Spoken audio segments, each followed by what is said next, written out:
ಉಷ್ಣೀತಾಂ ಮಮ ಸದ್ಬುದ್ಧಿಂ ವೃಷ್ಣಿವಾಸಿಷ್ಠವಂಶಜೌ ಲಸತು ಶ್ರೀಮದಾನಂದ ತೀರ್ಥೇಂದುರ್ನೋ ಹೃದಂಬರೆ ಯದ್ವಚಶ್ಚಂದ್ರಿಕಾ ಸ್ವಾಂತ ಸಂತಾಪಂ ವಿನಿಕೃಂತತಿ ಭವತಿ ಯದನುಭಾವಾತ್ ಯೇನ ಮೂಕೋಪಿ ವಾಗ್ಮಿ ಜಡಮತಿರಪಿ ಜಂತುರ್ಜಾಯತೆ ಪ್ರಾಜ್ಞಮೌಲಿಃ ಸಕಲ ವಚನ ಚೇತೋ ದೇವತಾ ಭಾರತೀ ಸಾ ಮಮ ವಚಸಿ ನಿಧತ್ತಾಂ ಸನ್ನಿಧಿಂ ಮಾನಸೇ ಚ ಆಪಾದಮೌಲಿ ಪರ್ಯಂತಂ ಗುರುಣಾಂ ಆಕೃತಿಂ ಸ್ಮರೇತ್ ತೇನ ವಿಘ್ನಾಃ ಪ್ರಣಶ್ಯಂತಿ ಸಿದ್ಧ್ಯಂತಿ ಚ ಮನೋರಥಾಃ ತಪಸ್ವಾಧ್ಯಾಯ ಶುಶ್ರೂಷಾ ಕೃಷ್ಣಪೂಜಾರತಂ ಮುನಿಂ ವಿಶ್ವೇಶಮಿಷ್ಟದಂ ವಂದೇ ಪರಿವಿರಾಟ್ ಚಕ್ರವರ್ತಿನಂ ಶ್ರೀ ಗುರುಭ್ಯೋ ನಮಃ. ಶ್ರೀಮದ್ವಾದಿರಾಜತೀರ್ಥರ ಮತ್ತು ವ್ಯಾಸರಾಜರ ಇಬ್ಬರು ರಾಜರು ಅಂತಲೇ ಇಬ್ಬರನ್ನು ಕರೆಯುವುದು ಆರಾಧನೆಯ ಈ ಒಂದು ಪರ್ವಕಾಲದ ನಿಮಿತ್ತ ಹಮ್ಮಿಕೊಂಡಿರುವ ಜ್ಞಾನಯಜ್ಞದಲ್ಲಿ ಬಹುಸ್ಯಾಂ ಪ್ರಜಾಯೇಯ ಅನ್ನೋ ಒಂದು ಶೀರ್ಷಿಕೆ ಇಟ್ಟುಕೊಂಡು 40 ನಿಮಿಷದಿಂದ 45 ನಿಮಿಷದ ಕಾಲಾವಧಿಯಲ್ಲಿ ಯಥಾಶಕ್ತಿ ಶಾಸ್ತ್ರ ಚಿಂತನೆ ಮಾಡುವುದಕ್ಕೆ ನೀವು ಒಟ್ಟು ಸೇರಿ ಪ್ರಯತ್ನ ಪಡೋಣ. ಶಬ್ದ ಕೇಳಿದರೆ ಅರ್ಥ ಆಗಲಿಕ್ಕಿಲ್ಲ. ಬಹುಸ್ಯಾಂ ಪ್ರಜಾಯೇಯ ಅಲ್ಲಿಂದಲೇ ನೇರ ಶುರು ಮಾಡ್ತೇನೆ. ಯಾಕಂದರೆ ಪ್ರದಕ್ಷಿಣೆ ಬಂತು ಅಂತಾದರೆ ನಾವು ಗರ್ಭಗುಡಿಗೆ ಹೋಗುವುದು ಯಾವಾಗ? ಸೀದಾ ಪ್ರಾರಂಭ ಮಾಡೋಣ. ಬಹುಸ್ಯಾಂ ಪ್ರಜಾಯೇಯ ಇದರ ಅರ್ಥ ನಾನು ತುಂಬ ಆಗಬೇಕು, ಹುಟ್ಟಿ ಬಿಡ್ತೇನೆ. ಶಬ್ದಕ್ಕಿಷ್ಟೇ ಅರ್ಥ. ಇವತ್ತಿನ ಆಧುನಿಕ ಕಾಲದ ಅನೇಕ ಪುಸ್ತಕಗಳಿಗೆ ಹೀಗೆ ಹೆಡ್ಡಿಂಗ್ ಇರ್ತದೆ, ಶೀರ್ಷಿಕೆ ಹಾಗಿರ್ತದೆ. ಜನಕ್ಕೆ ಅರ್ಥ ಆಗಬಾರ್ದು ಅಂತ. ಯಾಕಂದರೆ ಅರ್ಥ ಆದರೆ ಆ ಶೀರ್ಷಿಕೆ ನೋಡಿ ಅರ್ಥ ಆಯಿತು ಅಂತ ಒಳಗೆ ಯಾರು ಓದುವುದಕ್ಕೆ ಹೋಗುವುದಿಲ್ಲ. ಹಾಗಾಗಿ ಹೊರಗಿನಿಂದ ಶೀರ್ಷಿಕೆ ಬೇರೆ ಥರ. ಬಹುಸ್ಯಾಂ ಪ್ರಜಾಯೇಯ, ಬಹುಸ್ಯಾಂ ಈ ಶಬ್ದಕ್ಕೆ ಅರ್ಥ ಬಹು ಅನೇಕ ರೂಪಿಯಾಗಿ ಸ್ಯಾಂ ಹುಟ್ಟುತ್ತೇನೆ, ನಾನು ಬಹಳ ಆಗಬೇಕು ಅಂತ ಅರ್ಥ ಆಯಿತು. ಆಮೇಲೆ ಪ್ರಜಾಯೇಯ ಅದಕ್ಕೋಸ್ಕರ ಹುಟ್ಟುತ್ತೇನೆ ಅಂತ. ಇಷ್ಟು ಈ ಶೀರ್ಷಿಕೆಯ ಅರ್ಥ. ಇದು ತೈತರೀಯ ಉಪನಿಷತ್ತಿನಲ್ಲಿ ಬಂದಿರುವ ಒಂದು ವಾಕ್ಯ. ತೈತ್ರೀಯ ಉಪನಿಷತ್ತಿನ ಈ ವಾಕ್ಯದ ಸಂದರ್ಭ ನೋಡೋಣ. ಇದನ್ನು ವಾದಿರಾಜರ ವ್ಯಾಸರಾಜರ ಆರಾಧನೆಯ ಸಂದರ್ಭದಲ್ಲಿ ಚಿಂತನೆ ಮಾಡುವುದಕ್ಕೆ ಸಂಬಂಧ ಏನು ಅಂತ ಹೇಳಿದರೆ, ಈ ವಾಕ್ಯ ಏನು ಹೇಳ್ತದೆ? ದೇವರು ಹೇಳುವ ಮಾತಿದು, ಸಾಕ್ಷಾತ್ ಭಗವಂತ ಹೇಳುವ ಮಾತು. ನಾನು ತುಂಬ ಆಗಬೇಕಾಗಿದೆ, ಅದಕ್ಕೋಸ್ಕರ ಹುಡ್ತೇನೆ ಅಂತ ದೇವರು ಹೇಳ್ತಾನೆ. ನಾನು ತುಂಬ ಆಗಬೇಕು, ಅದಕ್ಕೋಸ್ಕರ ಹುಡ್ತೇನೆ ಅಂತ ದೇವರು ಹೇಳಿ ಏನು ಮಾಡಿದ ಅಂದರೆ ಆಮೇಲೆ ಸೃಷ್ಟಿಸಿದ. ಅಂದರೆ ಏನಾಯಿತು? ನಾನು ತುಂಬ ಆಗಬೇಕು, ಅದಕ್ಕೋಸ್ಕರ ಹುಡ್ತೇನೆ ಅಂತೇಳಿ ಸೃಷ್ಟಿಸಿದ ಅಂದರೆ ಯಾರು? ನಾವೆಲ್ಲ ದೇವರೇ ಆಗಿ ಹುಟ್ಟಿದ್ದು ಅಂತ ಅರ್ಥ. ದೇವರೇ ಆಗಿ ಹುಟ್ಟಿದ್ದಲ್ಲ, ದೇವರೇ ನಾವಾಗಿ ಹುಟ್ಟಿದ್ದು. ಆದ್ದರಿಂದ ನಾವೆಲ್ಲ ದೇವರು ಅಂತ ಹೇಳುವುದಕ್ಕೆ ಒಂದು ಅವಕಾಶ ಇಲ್ಲಿ ಪ್ರಾಪ್ತಿಯಾಗ್ತದೆ. ಆ ಕಾರಣದಿಂದಲೇ ಈ ಮಂತ್ರಕ್ಕೆ ಸೈದ್ಧಾಂತಿಕ ತಳಹದಿಯಲ್ಲಿ ವಿಶಿಷ್ಟ ಮಹತ್ವ ಬಂದದ್ದು. ಈ ಮಾತು ದ್ವೈತಾದ್ವೈತದ ಚರ್ಚೆಗೆ ಮುಂದೆ ನಿಂತಾಗ ಯಾವ ಕಡೆಗೆ ವಾಲ್ತದೆ ಅನ್ನುವುದು ಒಂದು ದ್ವೈತಾದ್ವೈತ ಚರ್ಚೆ ಮಾಡುವವರಿಗೆ ತುಂಬ ಬಿಸಿ ಬಿಸಿಯಾದಂತಹ ಒಂದು ವಿಷಯ. ನಾವು ಆ ರೀತಿಯ ಚರ್ಚೆಗೆ ಹೊರಡುವುದು ಬೇಡ.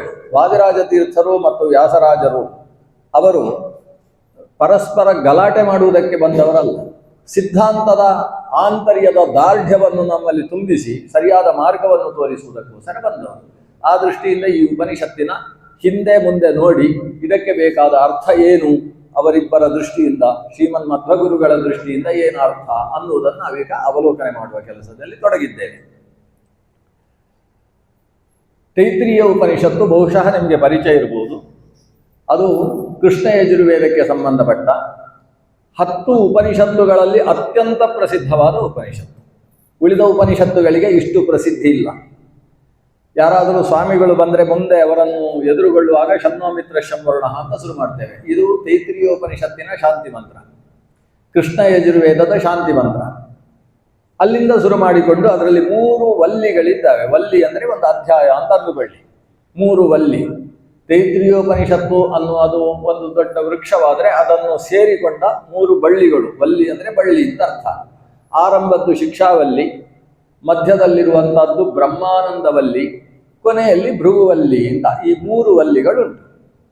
ಅದರಲ್ಲಿ ಎರಡನೇ ಮಧ್ಯದಲ್ಲಿ ಬಂದಂತಹ ಏನು ಆನಂದವಲ್ಲಿ ಅಥವಾ ಬ್ರಹ್ಮಾನಂದವಲ್ಲಿ ಅಂತ ಕರಿತೇವೆ, ಆ ಬ್ರಹ್ಮಾನಂದವಲ್ಲಿಯ ಕೊನೆಯ ಭಾಗದಲ್ಲಿ ಈ ಮಾತು ಬರುತ್ತೆ. ಬ್ರಹ್ಮಾನಂದವಲ್ಲಿಯಲ್ಲಿ ಹೇಳಿದ ವಿಷಯ ಏನು ಅಂದರೆ 5 ಕೋಶಗಳ ವಿವರಣೆ. ಅನ್ನಮಯ, ಪ್ರಾಣಮಯ, ಮನೋಮಯ, ವಿಜ್ಞಾನಮಯ, ಆನಂದಮಯ ಅಂತ ಹೇಳುವ 5 ಶಬ್ದಗಳ ಬಗ್ಗೆ ಭಗವಂತನನ್ನು ಉಲ್ಲೇಖ ಮಾಡುವ ಶಬ್ದಗಳು ಅವುಗಳು ಅಂತ ನಿರೂಪಣೆ. ವಸ್ತುತಃ ನಮ್ಮ ಶರೀರದಲ್ಲಿ ಮೊದಲಿರುವುದು ಅನ್ನಮಯ ದೇಹ. ಇದೆಲ್ಲ ಅನ್ನಮಯ. ಅನ್ನಮಯ ಅಂದರೆ ಇನ್ನೇನೇನೋ ಆಲೋಚನೆ ಮಾಡಬೇಡಿ. ಅನ್ನಮಯ ಅಂದರೆ ಅನ್ನದ ವಿಕಾರ. ಸವಾ ಏಷ ಪುರುಷೋನ್ನ ರಸಮಯ ತಸ್ಯೇದಮೇವ ಶಿರಃ ಅಯಂ ದಕ್ಷಿಣ ಪಕ್ಷ ಅಯಮುತ್ತರ ಪಕ್ಷ ಅಯಮಾತ್ಮ. ಈ ಉಪನಿಷತ್ತು ಹೇಳುವುದು ನೋಡಿ, ಇದಪ್ಪ ಇದರ ತಲೆ, ಇದು ಇದರ ಬಲಗೈ, ಇದು ಎಡಗೈ, ಇದು ಕಾಲು, ಇದು ಪುಚ್ಛಂ ಪ್ರತಿಷ್ಠ, ಇದಂ ಪುಚ್ಛಂ ಪ್ರತಿಷ್ಠ ಅಂತ, ಇದು ಕಾಲು, ಇದು ಅದರ ಮಧ್ಯಭಾಗ ಅಂತ ಹೇಳಿಕೊಂಡು ಈ ಮಾನವ ಶರೀರವನ್ನು ಅನ್ನಮಯ ಶರೀರ ಅಂತ ಮೊದಲು ಉಲ್ಲೇಖ ಮಾಡ್ತದೆ. ಅನ್ನಮಯ ಅನ್ನುವ ಭಗವಂತನ ಒಂದು ರೂಪ ಈ ಅನ್ನಮಯ ದೇಹದಲ್ಲಿ ನಿಂತು ನಮ್ಮನ್ನು ನಿಯಂತ್ರಿಸ್ತದೆ. ಅದರ ಒಳಗೆ ಹೋದರೆ ಪ್ರಾಣಮಯ. ಈ ಅನ್ನಮಯವಾದ ದೇಹ ಉಸಿರಾಡ್ತದೆ. ಆ ಪ್ರಾಣಮಯವಾದ ಮತ್ತೊಂದು ದೇಹ ಒಳಗಿದೆ, ಉಸಿರಿಗೆ ಸಂಬಂಧಪಟ್ಟ ದೇಹ. ಪ್ರಾಣಮಯದ ಒಳಗೆ ಹೋದರೆ ಇದು ಉಸಿರಾಡುವ ಕಾರಣದಿಂದ ಇದಕ್ಕೆ ಮನಸ್ಸಿದೆ, ಚಿಂತನ ಶಕ್ತಿ ಇದೆ, ಮನೋಮಯವಾದ ಮತ್ತೊಂದು ದೇಹವಿದೆ. ಅದರ ಒಳಗೆ ಹೋದರೆ ಈ ಮನಸ್ಸಿರುವುದು ಮಾತ್ರ ಅಲ್ಲ, ಇದಕ್ಕೆ ಬುದ್ಧಿಯೂ ಇದೆ. ಅದನ್ನು ವಿಜ್ಞಾನಮಯ ಅಂತ ಕರೀತಾರೆ. ಮನಸ್ಸು ಬೇರೆ, ಬುದ್ಧಿ ಬೇರೆ. ಮನಸ್ಸು ಸಂಶಯ ವಿಕಲ್ಪ, ಸಂಕಲ್ಪ ವಿಕಲ್ಪಾತ್ಮಕ ಮನಃ. ಸ್ವಲ್ಪ ಡೋಲಾಯಮಾನವಾಗಿರುವುದಕ್ಕೆ ಮನಸ್ಸು ಅಂತ ಹೆಸರು. ಹೀಗೆ ಅಂತ ನಿರ್ಣಯಿಸುವುದಕ್ಕೆ ಬುದ್ಧಿ ಅಂತ ಹೆಸರು, ಅಥವಾ ವಿಜ್ಞಾನ ಅಂತ ಹೆಸರು. ಈ ಮನೋಮಯ, ವಿಜ್ಞಾನಮಯ ಇವಿಷ್ಟು ಅನ್ನಮಯ, ಪ್ರಾಣಮಯ, ಮನೋಮಯ, ವಿಜ್ಞಾನಮಯ ಅನ್ನುವ ಹಂತವನ್ನು ದಾಟಿ ಒಳಕ್ಕೆ ಹೋದರೆ ಅಲ್ಲಿ ಪರಮಾನಂದ ಸ್ವರೂಪವಾದಂತಹ ಪರಬ್ರಹ್ಮ ಸ್ವರೂಪವಿದೆ. ಅದನ್ನು ಆನಂದಮಯ ಅಂತ ಕರೀತಾರೆ. ಈ ಆನಂದಮಯ ನಮಗೆ ಬಗ್ಗೆ ವಿಸ್ತಾರವಾದ ವಿವರಣೆಯನ್ನು ಕೊಡುವ ಕಾರಣದಿಂದಲೇ ಈ ಭಾಗಕ್ಕೆ ಆನಂದವಲ್ಲಿ ಅಥವಾ ಬ್ರಹ್ಮಾನಂದವಲ್ಲಿ ಅಂತ ಹೆಸರಿರುವಂಥದ್ದು. ಈ ಪಂಚರೂಪಿಯಾದ ಭಗವಂತ ವಾಸುದೇವ, ಸಂಕರ್ಷಣ, ಪ್ರದ್ಯುಮ್ನ, ಅನಿರುದ್ಧ, ನಾರಾಯಣ ಅನ್ನುವ ಪಂಚರೂಪದಿಂದ ಅನ್ನಮಯಾದಿಗಳಲ್ಲಿ ನಿಂತುಕೊಂಡು ಭಗವಂತ ತಾನು ಆಯಾ ಶಬ್ದದಿಂದ ವಾಚ್ಯನಾಗಿದ್ದಾನೆ ಅನ್ನುವುದನ್ನು ನಿರೂಪಿಸುವ ಭಾಗ ಇದು ಬ್ರಹ್ಮಾನಂದವಲ್ಲಿಯ ಒಂದು ಘಟ್ಟ. ಈ ಘಟ್ಟ ಆದ ಮೇಲೆ ಬರುವಂತಹದ್ದು ಈಗ ನಮಗೆ ಬೇಕಾದ್ದು ಆ ವಿಷಯ. ಅಲ್ಲಿ ಏನು ಬರ್ತದೆ ಅಂದರೆ ಅಥಾತೋನು ಪ್ರಶ್ನಾ ಅಂತ ಶುರುವಾಯಿತು. ಅಥ ಇಷ್ಟು ವಿಷಯ ನಿಮ್ಮ ತಲೆಗೆ ಹೋದರೆ ಅಂತ ಅರ್ಥ. ಅಂದ್ರೆ ಇಷ್ಟು ತಲೆಗೆ ಹೋಗದೆ ಹೋದರೆ ಮುಂದಿದ್ದಿಲ್ವೇ ಇಲ್ಲ ಅಂತ ಅರ್ಥ. ಅಥ ಅಂದ್ರೆ ಇಷ್ಟು ವಿಷಯ ಹೇಳಿ ಆದ ಮೇಲೆ, ಅತಃ ಇಷ್ಟು ವಿಷಯ ನಿಮ್ಗೆ ಗೊತ್ತಿದೆ, ಅದರಿಂದ ಅನುಪ್ರಶ್ನ ಇದರ ಮೇಲೆ ಕೆಲವು ಪ್ರಶ್ನೆಗಳು. ಅಂದ್ರೆ ಇಷ್ಟು ವಿಷಯ ಗೊತ್ತಿದ್ರೆ ಮಾತ್ರ ಮುಂದಿನ ಪ್ರಶ್ನೆ, ಇಲ್ಲ ಹೋದರೆ ಆ ಪ್ರಶ್ನೆ ಅಲ್ಲಿಗೆ ಮುಗಿಯಿತು. ಅಥಾತೋನು ಪ್ರಶ್ನ ಏನು ಪ್ರಶ್ನೆ ಅಂದ್ರೆ ಅಲ್ಲಿಯ ಮಾತು ಬೇಡ. ಉತೋ ವಿದ್ವಾನ್ ಅಮುಂ ಲೋಕಂ ಪ್ರೇತ್ಯ ಕಶ್ಚನ ಗಚ್ಚತಿ. ಆಹೋ ವಿದ್ವಾನ್ ಅಮುಂ ಲೋಕಂ ಪ್ರೇತ್ಯ ಕಶ್ಚಿತ್ ಸಮಶ್ನುತ. ಇದು ಅಲ್ಲಿರುವ ಉಪನಿಷತ್ತು. ಬಹಳ ವಿಚಿತ್ರವಾದ ಮಾತಿದೆ. ಇದರದ್ದು ಸಾರ ಏನು ಅಂತ ಹೇಳಿದರೆ, ಭೃಗು ಮತ್ತು ವರುಣ ಇವರು ತಂದೆ ಮಗ. ವರುಣನ ಮಗ ಭೃಗು. ವರುಣನ ಅಪ್ಪ ಚತುರ್ಮುಖ ಬ್ರಹ್ಮ. ಮೊದಲು ವರುಣ ಚತುರ್ಮುಖ ಬ್ರಹ್ಮನಲ್ಲಿ ಪ್ರಶ್ನೆ ಮಾಡ್ತಾನೆ. ಚತುರ್ಮುಖ ಬ್ರಹ್ಮ ಅದಕ್ಕೆ ಉತ್ತರ ಕೊಡ್ತಾನೆ. ಆ ಉತ್ತರ ಕೊಟ್ಟದ್ದನ್ನು ವರುಣ ತಲೆಯಲ್ಲಿಟ್ಟುಕೊಂಡು ತನ್ನ ಮಗನಿಗೆ ಬಂದು ಹೇಳ್ತಾನೆ, ಭೃಗುರುವೆ ಇವಾರುಣಿ ವರುಣಂ ಪಿತರಮುಪಸಸಾರ. ಅಂದರೆ ಚತುರ್ಮುಖ ಬ್ರಹ್ಮನಿಂದ ಪಡೆದ ವಿದ್ಯೆಯನ್ನು ವರುಣ ತನ್ನ ಮಗನಾದ ಭೃಗುವಿಗೆ ಕೊಡ್ತಾನೆ ಅನ್ನುವುದು ಇಲ್ಲಿಯ ವಿಚಾರ ಇರುವಂಥದ್ದು. ಈ ಚತುರ್ಮುಖ ಬ್ರಹ್ಮನಲ್ಲಿ ವರುಣ ಏನು ಪ್ರಶ್ನಿಸಿದ? ಮೋಕ್ಷ, ಭಗವಂತನ ಪ್ರಾಪ್ತಿ ಅಂತ ಕರೀತಾರೆ ಅದಕ್ಕೆ. ಈ ಮೋಕ್ಷವನ್ನು ಪಡಿಬೇಕಾದ್ರೆ ಭಗವಂತನ ತತ್ವಜ್ಞಾನ ಬೇಕು ಅನ್ನುವುದು ಶಾಸ್ತ್ರದಲ್ಲಿ ಇರುವುದು. ಮಿಥ್ಯಾಜ್ಞಾನೇನ ಚ ತಮಃ ಜ್ಞಾನೇನೈವ ಪರಂ ಪದಂ. ಪರಮ ಪದವಿ ಅಂದರೆ ಮೋಕ್ಷ, ತದ್ವಿಷ್ಣೋ ಪರಮಂ ಪದಂ ಅಂತ ಹೇಳಿದ ಭಗವಂತನ ಸ್ಥಾನ ಅದು ಸಿಗಬೇಕು ಅಂತಾದರೆ ಅದಕ್ಕೆ ಜ್ಞಾನ ಒಂದೇ ದಾರಿ. ಜ್ಞಾನದಿಂದ ಅಷ್ಟೇ ಮೋಕ್ಷವನ್ನು ಪಡೆಯುವುದಕ್ಕೆ ಸಾಧ್ಯ. ತಮೇವಂ ವಿದ್ವಾನ್ ಅಮೃತ ಇಹ ಭವತಿ ನಾನ್ಯ ಪಂಥ ಅಯನಾಯ ವಿದ್ಯತೆ. ಅಯನ ಅಂದರೆ ಮೋಕ್ಷ ಪ್ರಾಪ್ತಿ. ಆ ಮೋಕ್ಷ ಪ್ರಾಪ್ತಿಗೆ ಅನ್ಯ ಪಂಥ ನ ವಿದ್ಯತೆ, ಬೇರೆ ದಾರಿ ಇಲ್ಲ. ಮತ್ತೆ ಯಾವುದು ದಾರಿ? ತಮೇವಂ ವಿದ್ವಾನ್ ಅಮೃತ ಇಹ ಭವತಿ. ಭಗವಂತನನ್ನು ಈ ರೀತಿಯಾಗಿ ತಿಳಿದವ, ಪುರುಷ ಸೂಕ್ತ ಯಾವ ರೀತಿಯಲ್ಲಿ ಭಗವಂತನ ಮಹಾತ್ಮೆಯನ್ನು ಪ್ರತಿಪಾದಿಸಿದೆಯೋ ಆ ಕ್ರಮದಲ್ಲಿ ತಿಳಿದವ ಮೋಕ್ಷಕ್ಕೆ ಹೋಗ್ತಾನೆ. ಹಾಗಾದ್ರೆ ಭಗವಂತನನ್ನು ತಿಳಿದವ ಹೋಗ್ತಾನೆ ಅಂದ್ರೆ ಏನರ್ಥ? ಜ್ಞಾನವೇ ಮೋಕ್ಷಕ್ಕೆ ಸಾಧನ ಅನ್ನುವುದು ಒಟ್ಟಂದದಲ್ಲಿ ಈ ಮಾತಿನ ತಾತ್ಪರ್ಯ. ಜ್ಞಾನವೇ ಸಾಧನ ಅನ್ನುವ ವಿಷಯ ಬಂದಾಗ ಈ ವರುಣ ಚತುರ್ಮುಖನಲ್ಲಿ ಪ್ರಶ್ನಿಸಿದ, ಯಾರ್ಯಾರಿಗೆ ಜ್ಞಾನ ಬರ್ತದೋ ಅವರೆಲ್ಲರೂ ಮೋಕ್ಷಕ್ಕೆ ಹೋಗ್ತಾರಾ ಅಂತ ಒಂದು ಪ್ರಶ್ನೆ ಕೇಳಿದ. ಯಾರ್ಯಾರಿಗೆ ಭಗವಂತನ ಅಪರೋಕ್ಷ ಜ್ಞಾನವಾಗ್ತದೋ ಅವರೆಲ್ಲರೂ ಮೋಕ್ಷಕ್ಕೆ ಹೋಗ್ತಾರಾ? ಇದು ಒಂದು ಪ್ರಶ್ನೆ. ಇನ್ನೊಂದು ಪ್ರಶ್ನೆ ಕೇಳ್ತಾನೆ, ಅಲ್ಲ ಭಗವಂತನನ್ನು ತಿಳಿಯದೇ ಇದ್ದವರು ಕೂಡ ಮೋಕ್ಷಕ್ಕೆ ಹೋಗಬಹುದಲ್ವಾ ಅಥವಾ ಹೋಗುವುದಿಲ್ವಾ? ಇದೆರಡು ಸೇರಿ ಒಂದೇ ಪ್ರಶ್ನೆ. ಕೆಲವರ ಪ್ರಶ್ನೆ ಹೀಗೆ ಕೇಳೋದು, ನೀವು ಸರಿಯಾಗಿ 6:15ಗೆ ಬಂದಾಗ್ತಾರೆ 6:45ಕ್ಕೆ ಬಂದ್ರ ಅಂತ ಪ್ರಶ್ನೆ. ನೇರವಾಗಿ ನೀವು 7 ಗಂಟೆಗೆ ಬಂದದ್ದಲ್ವಾ ಅದು ಕೇಳೋದಿಲ್ಲ, ಸ್ವಲ್ಪ ಹೆದರಿಕೆ. ಕೇಳುವಾಗಲೇ 6:15 6:45 6:45ಕ್ಕೆ ಅಂದರೆ ನಿಮ್ಮದೇ ವಾಹನದಲ್ಲಿ ಬಂದರು ಅಥವಾ ಇವರೇ ಕಾರ್ ಕಳಿಸಿದ್ರು ಇನ್ನು ಕೇಳ್ತಾರೆ. ಇಲ್ಲ ನಮ್ಮದೇ, ಅದು ತುಂಬ ಟ್ರಾಫಿಕ್ ಇತ್ತು ಅಥವಾ ನೀವು ಹೊರಟದ್ದೇ ಲೇಟ್ ಆಗೋದು, ಒಟ್ಟು ಎಲ್ಲೂ ಹಾಗೋ ಹೀಗೋ ಅಂತ ಕೇಳ್ತಾರೆ ಹೊರತು ನೇರವಾಗಿ ಹೀಗೆ ಅಂತ ನಿಲ್ಲಿಸುವುದಿಲ್ಲ. ಇದೆಲ್ಲ ಮನಸ್ಸಿನಿಂದ ಬರುವ ಪ್ರಶ್ನೆ. ಪ್ರಶ್ನೆ ಕೇಳುವಾಗಲೇ ಅವರಿಗೆ ಎಂತಾದದ್ದೋ ಸಂಶಯ ಇರ್ತದೆ ಅಂತ ಅರ್ಥ. ನೇರವಾದ ಪ್ರಶ್ನೆ ಇರುವುದಿಲ್ಲ. ಇಲ್ಲಿ ವರ್ಣನ ಪ್ರಶ್ನೆ ಹೀಗುಂಟು, ಯಾರಿಗೆ ಭಗವಜ್ಞಾನ ಬಂದಿರುವುದಿಲ್ವೋ ಅಂಥವರು ಮೋಕ್ಷಕ್ಕೆ ಹೋಗ್ತಾರೋ ಅಥವಾ ಇಲ್ಲವೋ ಅಂತ.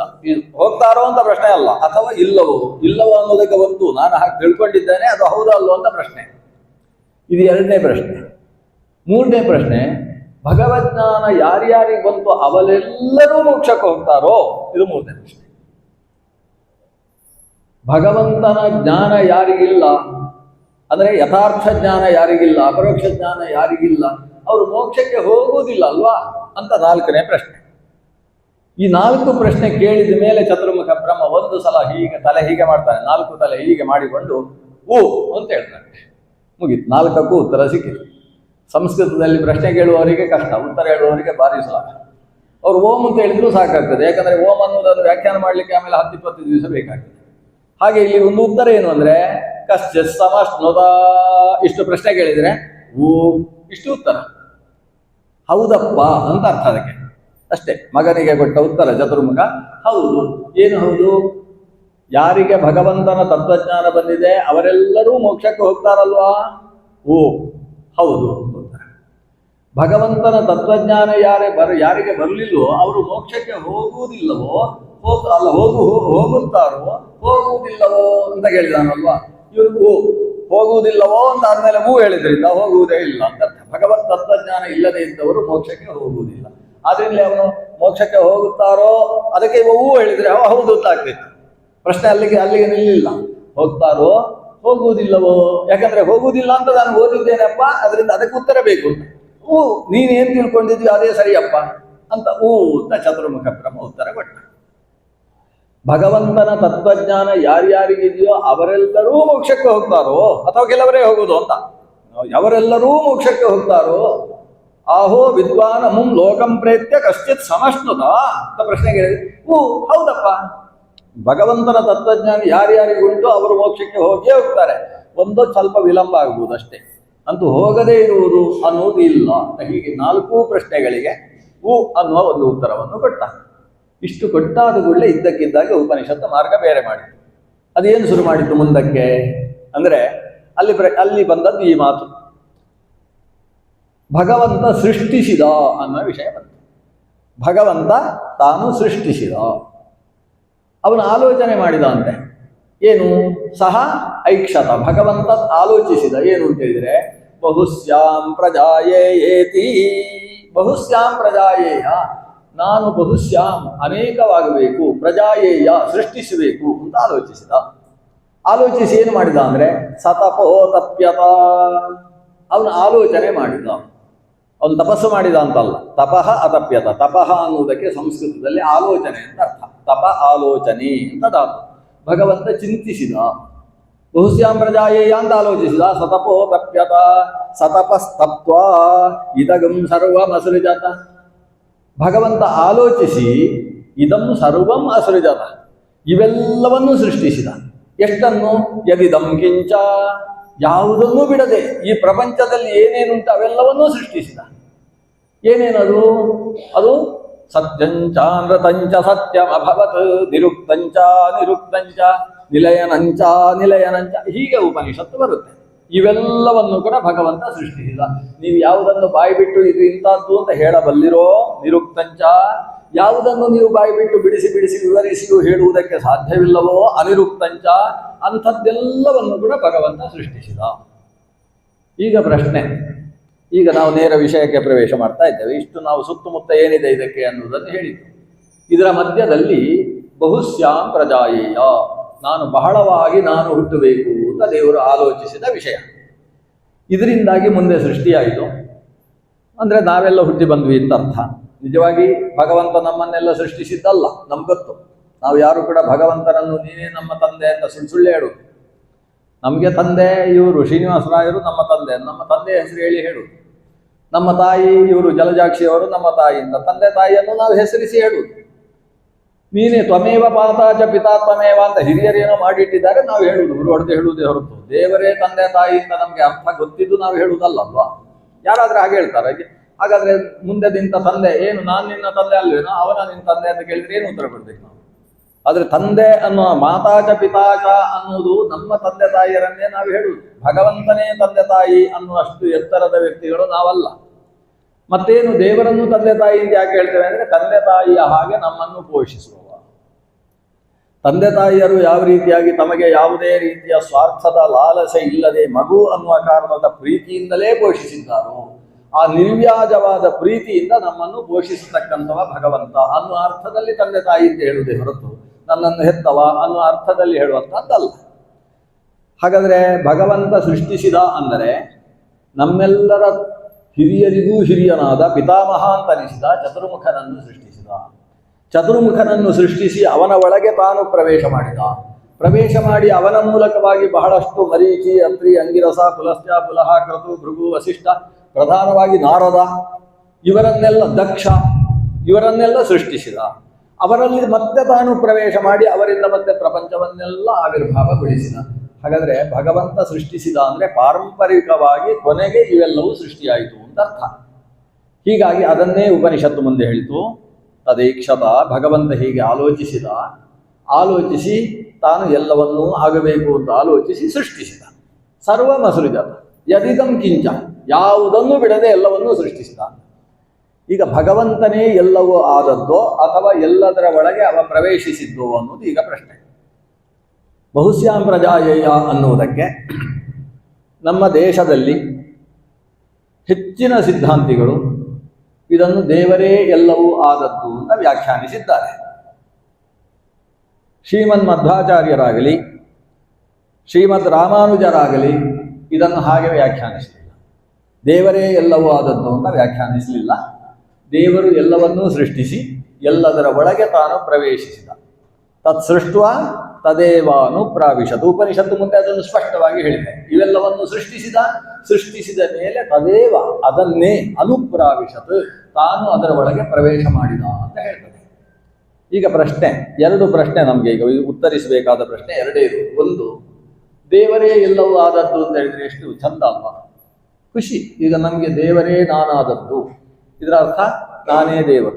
ಈಗ ಮಣ್ಣೇ ಮಡಿಕೆಯಾದದ್ದು ಸುಳ್ಳಲ್ಲ, ಮಣ್ಣೇ ಮಡಿಕೆಯಾದದ್ದು. ಹತ್ತಿಯೇ ಬಟ್ಟೆಯಾದದ್ದು, ಇದರಲ್ಲಿ ಪ್ರಶ್ನೆ ಇಲ್ಲ. ಮಣ್ಣೇ ಮರವಾದದ್ದು, ಮಣ್ಣೇ ಮರವಾದದ್ದು ಅಂದರೆ ಸ್ವಲ್ಪ ಸೇರಿಸಬೇಕು. ಮಣ್ಣು, ನೀರು, ಬೆಂಕಿ ಮೂರು ಸೇರಿ ಮರ ಆಗುತ್ತೆ. ಬರೀ ಮಣ್ಣಿನಿಂದ ಎಲ್ಲಿ ಮರ ಆಗುತ್ತೆ? ಮಣ್ಣು ಅಲ್ಲಿದ್ದದ್ದು, ಅದರ ಜೊತೆಗೆ ನೀರು ಸೇರಬೇಕು, ಸ್ವಲ್ಪ ಬಿಸಿಲು ಮತ್ತೊಂದೆಲ್ಲ ಬೆಂಕಿ ಸೇರಬೇಕು. ಇವಿಷ್ಟು ಸೇರಿ ಮರವಾಗ್ತದೆ. ಹಾಗಾದರೆ ಯಾವುದೇ ಒಂದು ವಸ್ತು ಇನ್ನೊಂದಾಗಿ ಪರಿಣಾಮಗೊಳ್ಳಬೇಕಾದ್ರೆ ಪರಿಣಾಮದ ಹಿನ್ನೆಲೆಯಲ್ಲಿ ಅದಕ್ಕೆ ಮತ್ತೊಂದು ಸೇರುತ್ತೆ. ಸರ್ವಮಿದಂ ತ್ರಿವೃತ್ ಅಂತ ಮೂರು ಸೇರಿಕೊಂಡು ಅದು ಪರಿಣಾಮವನ್ನು ಪಡೆಯುತ್ತೆ. ಇದಕ್ಕೆ ಪರಿಣಾಮವಾದ ಅಂತ ಹೆಸರು. ಇದು ಅದಾಗಿ ಪರಿಣಮಿಸುತ್ತದೆ. ಹೀಗೆ ದೇವರೇ ಜಗತ್ತಾಗಿ ಪರಿಣಮಿಸಿದ್ದು ಅಂತ ಹೇಳುವುದಕ್ಕೆ ತೊಂದರೆ ಇದೆಯೋ ಅಂತ ಸ್ವಲ್ಪ ಆಲೋಚಿಸಬೇಕು. ಈಗ ದೇವರೇ ಜಗತ್ತಾಗಿ ಪರಿಣಮಿಸಿದ್ದು ಅಂದರೆ ಈ ವಾಚು ಕೂಡ ದೇವರಾಗ್ತಾರೆ. ನಮಗೆ ದೇವರಾಗುವುದಕ್ಕೆ ಏನು ತೊಂದರೆ ಇಲ್ಲ. ಇದಕ್ಕೊಂದು ಕುಂಕುಮ ಹಚ್ಚೋದರಲ್ಲಿ ನಾವೆಲ್ಲ ಬಹಳ ಎತ್ತಿದ ಕೈ. ನಾವು ಇದ್ದದ್ದಕ್ಕೆಲ್ಲ ಕುಂಕುಮ ಹಚ್ಚುವುದಕ್ಕೆ ನಾವು ಸಿದ್ಧರು. ಯಾಕೆ ಅಂತ ಹೇಳಿದರೆ ನಮ್ಮಲ್ಲಿ ಪ್ರತಿಯೊಂದು ದೇವರಿಗೆ ಅಧಿಷ್ಠಾನ. ಇಷ್ಟು ವ್ಯತ್ಯಾಸ ಇದೆ. ದೇವರ ಪ್ರತಿಮೆ ಅನ್ನುವ ಅರ್ಥದಲ್ಲಿ ನಾವು ಹೊಸ ಬಟ್ಟೆಯನ್ನು ತಂದು ದೇವರ ಮುಂದೆ ಇಟ್ಟು ಆ ಹೊಸ ಬಟ್ಟೆಗೂ ಸ್ವಲ್ಪ ಕುಂಕುಮ ಹಚ್ಚಿ ಆದರೆ ಜಾಗ್ರತೆಯಾಗಿ ಹಾಕ್ತೇವೆ. ಅದರಲ್ಲಿ ಎಲ್ಲಿ ಲೇಬಲ್ ಇರುತ್ತೆ ಅದಕ್ಕೆ ಹಾಕ್ತೇವೆ. ಅಷ್ಟೆಲ್ಲ ಜಾಗ್ರತೆ ನಮ್ಮಲ್ಲಿದೆ. ಅಂತೂ ಯಾವುದೇ ಒಂದು ನೂತನವಾದ ವಸ್ತುವನ್ನು ತಂದಾಗ ಅದನ್ನು ಕೂಡ ದೇವರು ಅಂತ ಭಾವಿಸ್ತೇವೆ ಅಂದ್ರೆ ಅರ್ಥ ಅದನ್ನು ದೇವರು ಅಂತ ಭಾವಿಸುವುದಲ್ಲ. ಅದು ದೇವರ ಪ್ರತೀಕ, ಅದರಲ್ಲೂ ದೇವರ ಸನ್ನಿಧಾನ ಇದೆ. ನಾವು ಯಾವುದರಿಂದ ಬದುಕಿದ್ದೇವೆ, ಈ ಪುಸ್ತಕ ಇದು ನಮಗೆ ದೇವರು. ಅದಕ್ಕೆ ಅಕಸ್ಮಾತ್ ನಮ್ಮ ಕಾಲು ತಾಗಿದ್ರೆ ಮನಸ್ಸಿನಲ್ಲಿ ಸ್ವಲ್ಪ ಖೇದವಾಗ್ತದೆ. ಅದನ್ನು ಮುಟ್ತೇವೆ, ತಲೆ ಮೇಲೆ ಇಟ್ಟುಕೊಳ್ತೇವೆ, ತಲೆ ಮೇಲೆ ಇಟ್ಟುಕೊಂಡು ಅದನ್ನು ಆದರಿಸ್ತೇವೆ, ಸರಸ್ವತಿ ಅಂತ ಚಿಂತನೆ ಮಾಡ್ತೇವೆ. ನಾವೊಂದು ಪೆನ್ನು ಹಿಡ್ಕೊಂಡು ಒಂದಿಷ್ಟು ಲೇಖನವನ್ನು ಬರೆದ ಮೇಲೆ ಅದರ ಶಾಯಿ ಖಾಲಿ ಆಯಿತು ಅಂದರೆ ಎಸೆಯುವ ಕ್ರಮ ಇಲ್ಲ. ಯೂಸ್ ಆ್ಯಂಡ್ ಥ್ರೋ ಅನ್ನೋದು ಭಾರತೀಯ ಸಂಸ್ಕೃತಿ ಅಲ್ಲ. ಅದನ್ನು ಬರೆದ ಮೇಲೆ ಆಮೇಲೆ ಹಾಗೆ ಕಣ್ಣಿಗೆ ತಾಗಿಸಿಕೊಂಡು ಅಲ್ಲೂ ಗಣಪತಿಯ ಸನ್ನಿಧಾನ ಇದೆ ಅಂತ ಜಾಗ್ರತೆ ಮಾಡಿ ಅದನ್ನು ಇಡ್ತೇವೆ. ಅದಕ್ಕೆ ಕಾಲು ತಾಗಿಸಿಕೊಂಡು ಹೋಗುವುದಿಲ್ಲ. ಹಾಗಾದ್ರೆ ಜಡವಸ್ತುವಿನಲ್ಲಿ ಇಂತಹ ಭಾವ ಯಾಕೆ? ಬೆಳಗ್ಗೆ ಹಾಸಿಗೆಯಿಂದ ಎದ್ದು ನೆಲಕ್ಕೆ ಕಾಲಿಡುವಾಗ ನಾವು ಚಿಂತನೆ ಮಾಡುವುದೇನು? ವಿಷ್ಣು ಪತ್ನಿ ನಮಸ್ತುಭ್ಯಂ ಪಾದಸ್ಪರ್ಶಂ ಕ್ಷಮಸ್ವಮಿ ಅಂತ. ಆ ಮಣ್ಣು ಕಲ್ಲುಗಳ ನೆಲದಲ್ಲೂ ಕೂಡ ವಿಷ್ಣು ಪತ್ನಿಯೇ ಭೂತಾಯಿಯಾಗಿ ನಮ್ಮನ್ನು ಧರಿಸಿದ್ದಾಳೆ. ಆ ತಾಯಿಯ ಮಡಿಲಲ್ಲಿ ನನ್ನ ಪಾದವನ್ನು ಇಡ್ತಾ ಇದ್ದೇನೆ ಅನ್ನುವ ಭಾವದಿಂದಲೇ ಪಾದವನ್ನು ನೆಲಕ್ಕೆ ಊರುವಂತದ್ದು. ಹಾಗಾದ್ರೆ ಪ್ರತಿಯೊಂದರಲ್ಲೂ ಕೂಡ ಚೈತನ್ಯ ವಿವಕ್ಷೆ ಇದೆ. ಅದೇ ಚೇತನ ಅಲ್ಲ. ಭೂಮಿ ಅಂದ್ರೆ ಕಲ್ಲು ಮಣ್ಣೆ, ಆದ್ರೆ ಅದಕ್ಕೆ ಅಭಿಮಾನಿನಿಯಾಗಿ ಮಹಾಲಕ್ಷ್ಮಿ ಭೂತಾಯಿಯಾಗಿ ಅದರಲ್ಲಿ ಅಂತರ್ಯಾಮಿಯಾಗಿ ನೆಲೆಸಿದ್ದಾಳೆ. ಇದು ನಮ್ಮ ಭಾವನೆ. ಅದು ವೀಣೆಯಿಂದ ಬದುಕುವವರು ವೀಣೆಯನ್ನೇ ದೇವರು ಅಂತ ಅದಕ್ಕೆ ಪೂಜೆ ಮಾಡ್ತಾರೆ. ದುಡ್ಡಿನಿಂದಲೇ ಬದುಕುವವರು ಧನಲಕ್ಷ್ಮಿ ಪೂಜೆಯನ್ನು ಮಾಡ್ತಾರೆ. ಅಂಗಡಿಯನ್ನು ಬದುಕುವವರು ಅಂಗಡಿಗೆ ಪೂಜೆಯನ್ನು ಮಾಡ್ತಾರೆ. ಯಾರು ಕೋವಿ ಕತ್ತಿ ಹಿಡ್ಕೊಂಡೇ ಬದುಕುವವರಿದ್ದಾರೋ ಅವರು ಅದಕ್ಕೂ ಪೂಜೆ ಮಾಡ್ತಾರೆ, ಆಯುಧ ಪೂಜೆ ಮಾಡ್ತಾರೆ. ಯಾವುದು ನಮ್ಮ ಜೀವನಕ್ಕೆ ದಾರಿಯಾಗುತ್ತೆ ಅದರಲ್ಲಿ ದೇವರ ಸನ್ನಿಧಾನ ಇದೆ ಅನ್ನುವ ಚಿಂತನೆಯಿಂದ ಪೂಜಿಸುವಂತದ್ದು ನಮ್ಮ ವಿಧಿ. ತಾವತ ಅದೇ ದೇವರು ಅನ್ನುವ ಭಾವ ನಮ್ಮಲ್ಲಿ. ದೇವರ ಕೋಣೆಯಲ್ಲಿರುವ ಭಗವಂತನ ಪ್ರತಿಮೆ ಅದನ್ನು ದೇವರು ಅಂತ ನಾವು ಒಪ್ಪುವುದಿಲ್ಲ. ದೇವಸ್ಥಾನದಲ್ಲಿರುವ ದೇವರು, ಯಾಕೆ ತಿರುಪತಿಯಲ್ಲಿರುವ ತಿಮ್ಮಪ್ಪನ ಪ್ರತಿಮೆಯೇ ದೇವರು ನಾವು ಒಪ್ಪುವುದಿಲ್ಲ. ದೇವರೇ ಸಾಕ್ಷಾತ್ತಾಗಿ ಮೂರ್ತಿ ಕಲ್ಯಾಣಾದ್ಭುತ ಗಾತ್ರಾಯ ಕಾವ್ಯದಾರ್ಥ ಪ್ರದಾಯಿದೆ ಅಂತ ಹೇಳುವ ನಾವು ಕೂಡ ಅದು ಶಾಲಗ್ರಾಮ ಪ್ರತಿಮೆ, ಅಲ್ಲಿ ದೇವರು ನಿತ್ಯ ಸನ್ನಿಹಿತನಾಗಿದ್ದಾನೆ ಅಷ್ಟೇ ಅಂತ ಹೇಳ್ತೇವೆ ಹೊರತು ಅದೇ ದೇವರು ಅಲ್ಲ. ಅದರಲ್ಲಿ ದೇವರು ವೇದವ್ಯಾಸರು ಅದನ್ನು ಸ್ಪಷ್ಟಪಡಿಸಿದ್ರು. ನ ಪ್ರತೀಕೇನ ಹಿ ಸಹ. ಬ್ರಹ್ಮಸೂತ್ರದಲ್ಲಿ ಪ್ರತೀಕವೇ ದೇವರಲ್ಲ, ಪ್ರತೀಕದಲ್ಲಿ ದೇವರಿದ್ದಾರೆ. ಇಲ್ಲದೆ ಹೋದರೆ ಪ್ರತಿಮೆಯೇ ದೇವರು ಹೌದಾದರೆ ನಾವು ಗಣಪತಿ ಚೌತಿಗೆ ಗಣಪತಿಗೋಸ್ಕರ ಯಾಕೆ 1,200 ರೂಪಾಯಿ ಕೊಡ್ತಾ ಇರ್ತೇವೆ? ಅಲ್ಲೇ ಅಂಗಡಿಯಲ್ಲೇ ಅವರು ಆ ಕಡೆ ನೋಡ್ತಾ ಇದ್ರೆ ಅಲ್ಲೇ ಗಣಪತಿಗೆ ಒಂದು ಮಾಲೆ ಹಾಕಿ ಹೊಡಿ ಬಂದರು. ಅದು ಮಾಡ್ಬೋದು. ಆದರೆ ಅದನ್ನು ಮಾಡುವುದಿಲ್ಲ ನಾವು. ಅಲ್ಲಿಂದ ದುಡ್ಡು ಕೊಟ್ಟು ಗಣಪತಿ ಪ್ರತಿಮೆ ತಂದು ಮನೆಯಲ್ಲಿಟ್ಟು ಕೂಡಲೇ ದೇವರಾಗಲಿಲ್ಲ ಅದು. ಅದಕ್ಕೆ ಪ್ರಾಣ ಪ್ರತಿಷ್ಠೆ ಮಾಡಿದ ಮೇಲೆ ದೇವರು, ಆಮೇಲೆ ಅದಕ್ಕೆ ಅರ್ಚನೆ. ಪ್ರಾಣ ಪ್ರತಿಷ್ಠೆ ಮಾಡ್ತೇವೆ ಅಂದ್ರೆ ಏನರ್ಥ? ಪ್ರತಿಮೆಯೇ ದೇವರಲ್ಲ, ದೇವರಲ್ಲಿ ಮಂತ್ರದ ಮೂಲಕವಾಗಿ ದೇವರನ್ನು ಆವಾಹನೆ ಮಾಡಿ ಅಲ್ಲಿ ಕುಳ್ಳಿರಿಸುವುದು ಅಂತ ಅರ್ಥ ಅಲ್ವಾ? ಹಾಗಾದ್ರೆ ಪ್ರತಿಮೆಯಲ್ಲಿ ದೇವರು ಅನ್ನುವುದೇ ನಮ್ಮ ಅನುಷ್ಠಾನದ ವಿಧಾನ ಇರುವುದು. ಶ್ರೀಮನ್ ಮಧ್ವಾಚಾರ್ಯರು ಮತ್ತು ಶ್ರೀಮದ್ ರಾಮಾನುಜರು ಇದಕ್ಕೆ ವ್ಯಾಖ್ಯಾನ ಮಾಡುವಾಗ ಸ್ಪಷ್ಟಪಡಿಸಿದ್ರು. ಬಹುಶ್ಯಾಂ ಪ್ರಜಾಯೇಯ ಅನ್ನುವ ಭಗವಂತನ ಮಾತಿನ ಅಭಿಪ್ರಾಯ ಏನು? ನಾನು ಬಹಳವಾಗಬೇಕು ಅಂದರೆ ಅನೇಕ ವಸ್ತುಗಳನ್ನು ಸೃಷ್ಟಿಸಿ ಅದನ್ನು ನಿಯಂತ್ರಿಸುವುದಕ್ಕೋಸ್ಕರ ಅದರ ಒಳಗೆ ನಾನು ಅನೇಕ ರೂಪವನ್ನು ಧರಿಸಿ ಪ್ರವೇಶಿಸಬೇಕು, ಹೀಗರ್ಥವೇ ಹೊರತು ನಾನೇ ಎಲ್ಲವಾಗಬೇಕು ಅಂತ ಅಲ್ಲ. ಯಾಕೆ ಹಾಗಲ್ಲ? ನಾನೇ ಅಲ್ಲ. ಇಲ್ಲಿ ಈ ಪ್ಲಾಸ್ಟಿಕ್ ಕುರ್ಚಿಯು ದೇವರೇ ಆಗಬಾರ್ದ? ದೇವರಿಗೆ ಅನಿಸುವುದು ನಾನೊಂದು 1000 ಕುರ್ಚಿ ಆಗಬೇಕು ಅಂತ ಅನಿಸಿ, ದೇವರೇ ಇದ್ದಕ್ಕಿಂತ ಹಾಗೆ 1000 ಕುರ್ಚಿ ಆಗಿದ್ದಾನೆ ಅಂತ ಯಾಕೆ ಹೇಳ್ಬಾರ್ದು? ನಮಗೆ ಅನಿಸುತ್ತೆ ಹಾಗೆ ದೇವರು ಆಲೋಚನೆ ಮಾಡಲಿಕ್ಕಿಲ್ಲ. ಪ್ಲಾಸ್ಟಿಕ್ ಕುರ್ಚಿ ಅಂದ್ರೆ ಸುತರಾಂ ಆಗುವುದಿಲ್ಲ. ಆದರೂ ಒಂದು ಮಾವಿನ ಮರದ ಅಥವಾ ಹಲಸಿನ ಮರದ ಒಂದು ಕುರ್ಚಿ ಆಗ್ಬೋದೇ ಹೊರತು ಪ್ಲಾಸ್ಟಿಕ್ ಕುರ್ಚಿ ಆಗ್ಲಿಕ್ಕೆ ಸಾಧ್ಯ ಇಲ್ಲ. ದೇವರು ಇದಾಗ್ತೇನೆ ಅಂತ ಹೇಳಿದ್ರೆ ಒಂದು ನಿಕೃಷ್ಟತೆ ಅಲ್ವಾ? ಜಡ ಅಲ್ವಾ? ಚೈತನ್ಯದ ಮುಂದೆ ಜಡ ಅನ್ನೋದು ಅತ್ಯಂತ ನಿಕೃಷ್ಟ. ಪರಮಚೇತನನಾದ ಭಗವಂತ ಜಡವಾಗುವುದುಂಟೆ? ವ್ಯಾಸರಾಜರು ಇದನ್ನು ಭಾರಿ ಪ್ರಶ್ನೆ ಮಾಡ್ತಾರೆ. ವಾದಿರಾಜರು ಯುಕ್ತಿ ಮಲ್ಲಿಕೆಯಲ್ಲಿ ಪ್ರಶ್ನೆ ಮಾಡ್ತಾರೆ. ಚೇತನ ಯಾವತ್ತೂ ಜಡವಾಗುವುದಕ್ಕೆ ಸಾಧ್ಯ ಇಲ್ಲ. ಪರಿಣಾಮ ಅನ್ನೋದೇನಿದೆ, ಪರಿಣಾಮ ಅಂದ್ರೆ ಏನು? ಇದು ಹೀಗಿದ್ದದ್ದು ಹಾಗಾಗುವುದು, ಹಾಲು ಮೊಸರಾಗುವುದು, ಇದಕ್ಕೆ ಹಾಲಿನ ಪರಿಣಾಮವೇ ಮೊಸರು ಅಂತ.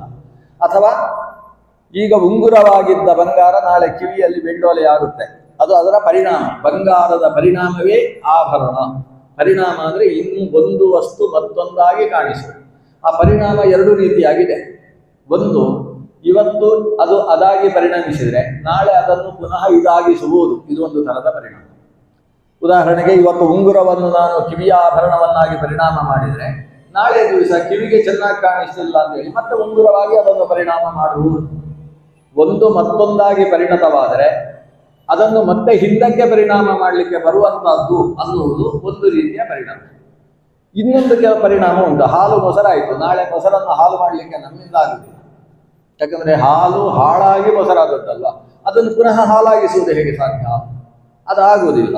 ಈಗ ಕೆಲವು ಪರಿಣಾಮಗಳು ಪರಿಣಾಮವಾದ ಮೇಲೆ ಹಿಂದಕ್ಕೆ ಬರುವುದಿಲ್ಲ, ಕೆಲವು ಪರಿಣಾಮಗಳು ಪರಿಣಾಮವಾದ ಮೇಲೆ ಪುನಃ ಹಿಂದಕ್ಕೆ ಬರಲಿಕ್ಕೆ ಆಗ್ತದೆ. ಎರಡು ಥರದ ಪರಿಣಾಮ ಇದೆ.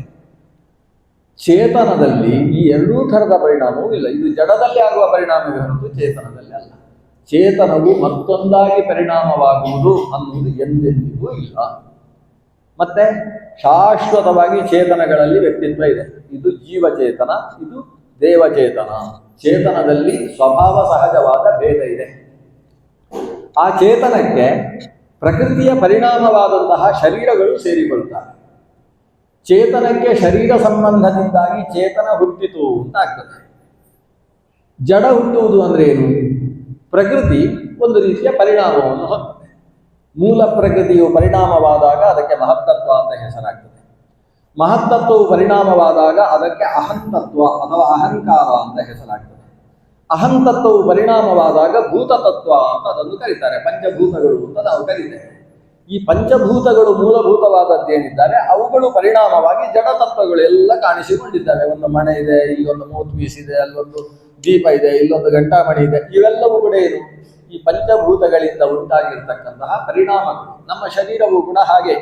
ಇದೆಲ್ಲ ಪ್ರಕೃತಿ ಪರಿಣಾಮ, ಅದರಿಂದ ಪ್ರಾಕೃತ ವಸ್ತುಗಳು ಅಂತ ಇವನ್ನು ಕರಿತೇವೆ. ಆದರೆ ಚೇತನ ಅದು ಪ್ರಾಕೃತ ಅಲ್ಲ. ಚೇತನ ಯಾವತ್ತೂ ಕೂಡ ಅಪ್ರಾಕೃತವಾದದ್ದು, ಅದು ಪ್ರಕೃತಿಯಿಂದ ಜನ್ಯವಾದದ್ದಲ್ಲ. ಅಚೇತನವಾದ ಜಡವೆಲ್ಲವೂ ಕೂಡ ಪ್ರಾಕೃತವಾದದ್ದು. ಭಗವಂತನಿಗೆ ಪ್ರಾಕೃತ ಶರೀರ ಇಲ್ಲ, ನಮಗೆಲ್ಲ ಪ್ರಾಕೃತವಾದ ಶರೀರ ಇದೆ, ಪ್ರಕೃತಿಯಿಂದ ಜನ್ಯವಾದಂತಹ ಶರೀರ ಇದೆ. ಈ ಪ್ರಕೃತಿಯಿಂದ ಜನ್ಯವಾದ ಶರೀರದಲ್ಲಿ ನಾವಿರುವಾಗ ನಮಗೆ ಈ ಶರೀರವನ್ನು ನಿಯಂತ್ರಿಸುವ ಶಕ್ತಿ ಇಲ್ಲ. ಅದಕ್ಕೋಸ್ಕರ ದೇವರು ನಮ್ಮ ಒಳಗೆ ಪ್ರವೇಶ ಮಾಡಿ ಈ ಶರೀರವನ್ನು ನಿರ್ವಾಹ ಮಾಡ್ತಾನೆ. ಅವನಿಗೆ ಅಂತರಾತ್ಮ ಅಂತ ಹೆಸರು, ನಮಗೆ ಆತ್ಮ ಅಂತ ಹೆಸರು. ಹಾಗಾದ್ರೆ ಈ ಶರೀರದ ಒಳಗೆ ಆತ್ಮನಿದ್ದಾನೆ, ಆತ್ಮನನ್ನು ನಿಯಂತ್ರಿಸುವ ಅಂತರಾತ್ಮನಿದ್ದಾನೆ. ಅಂತರಾತ್ಮನ ದೇಹ ಯಾವುದು?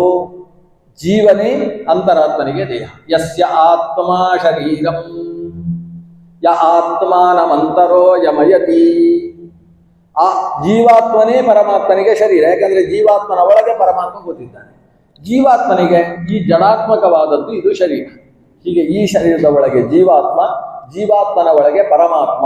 ಈ ರೀತಿಯಲ್ಲಿ ಪರಮಾತ್ಮ ಜೀವಾತ್ಮನ ಮೂಲಕವಾಗಿ ಈ ಶರೀರವನ್ನು ನಿಯಂತ್ರಣ ಮಾಡ್ತಾ ಇದ್ದಾನೆ.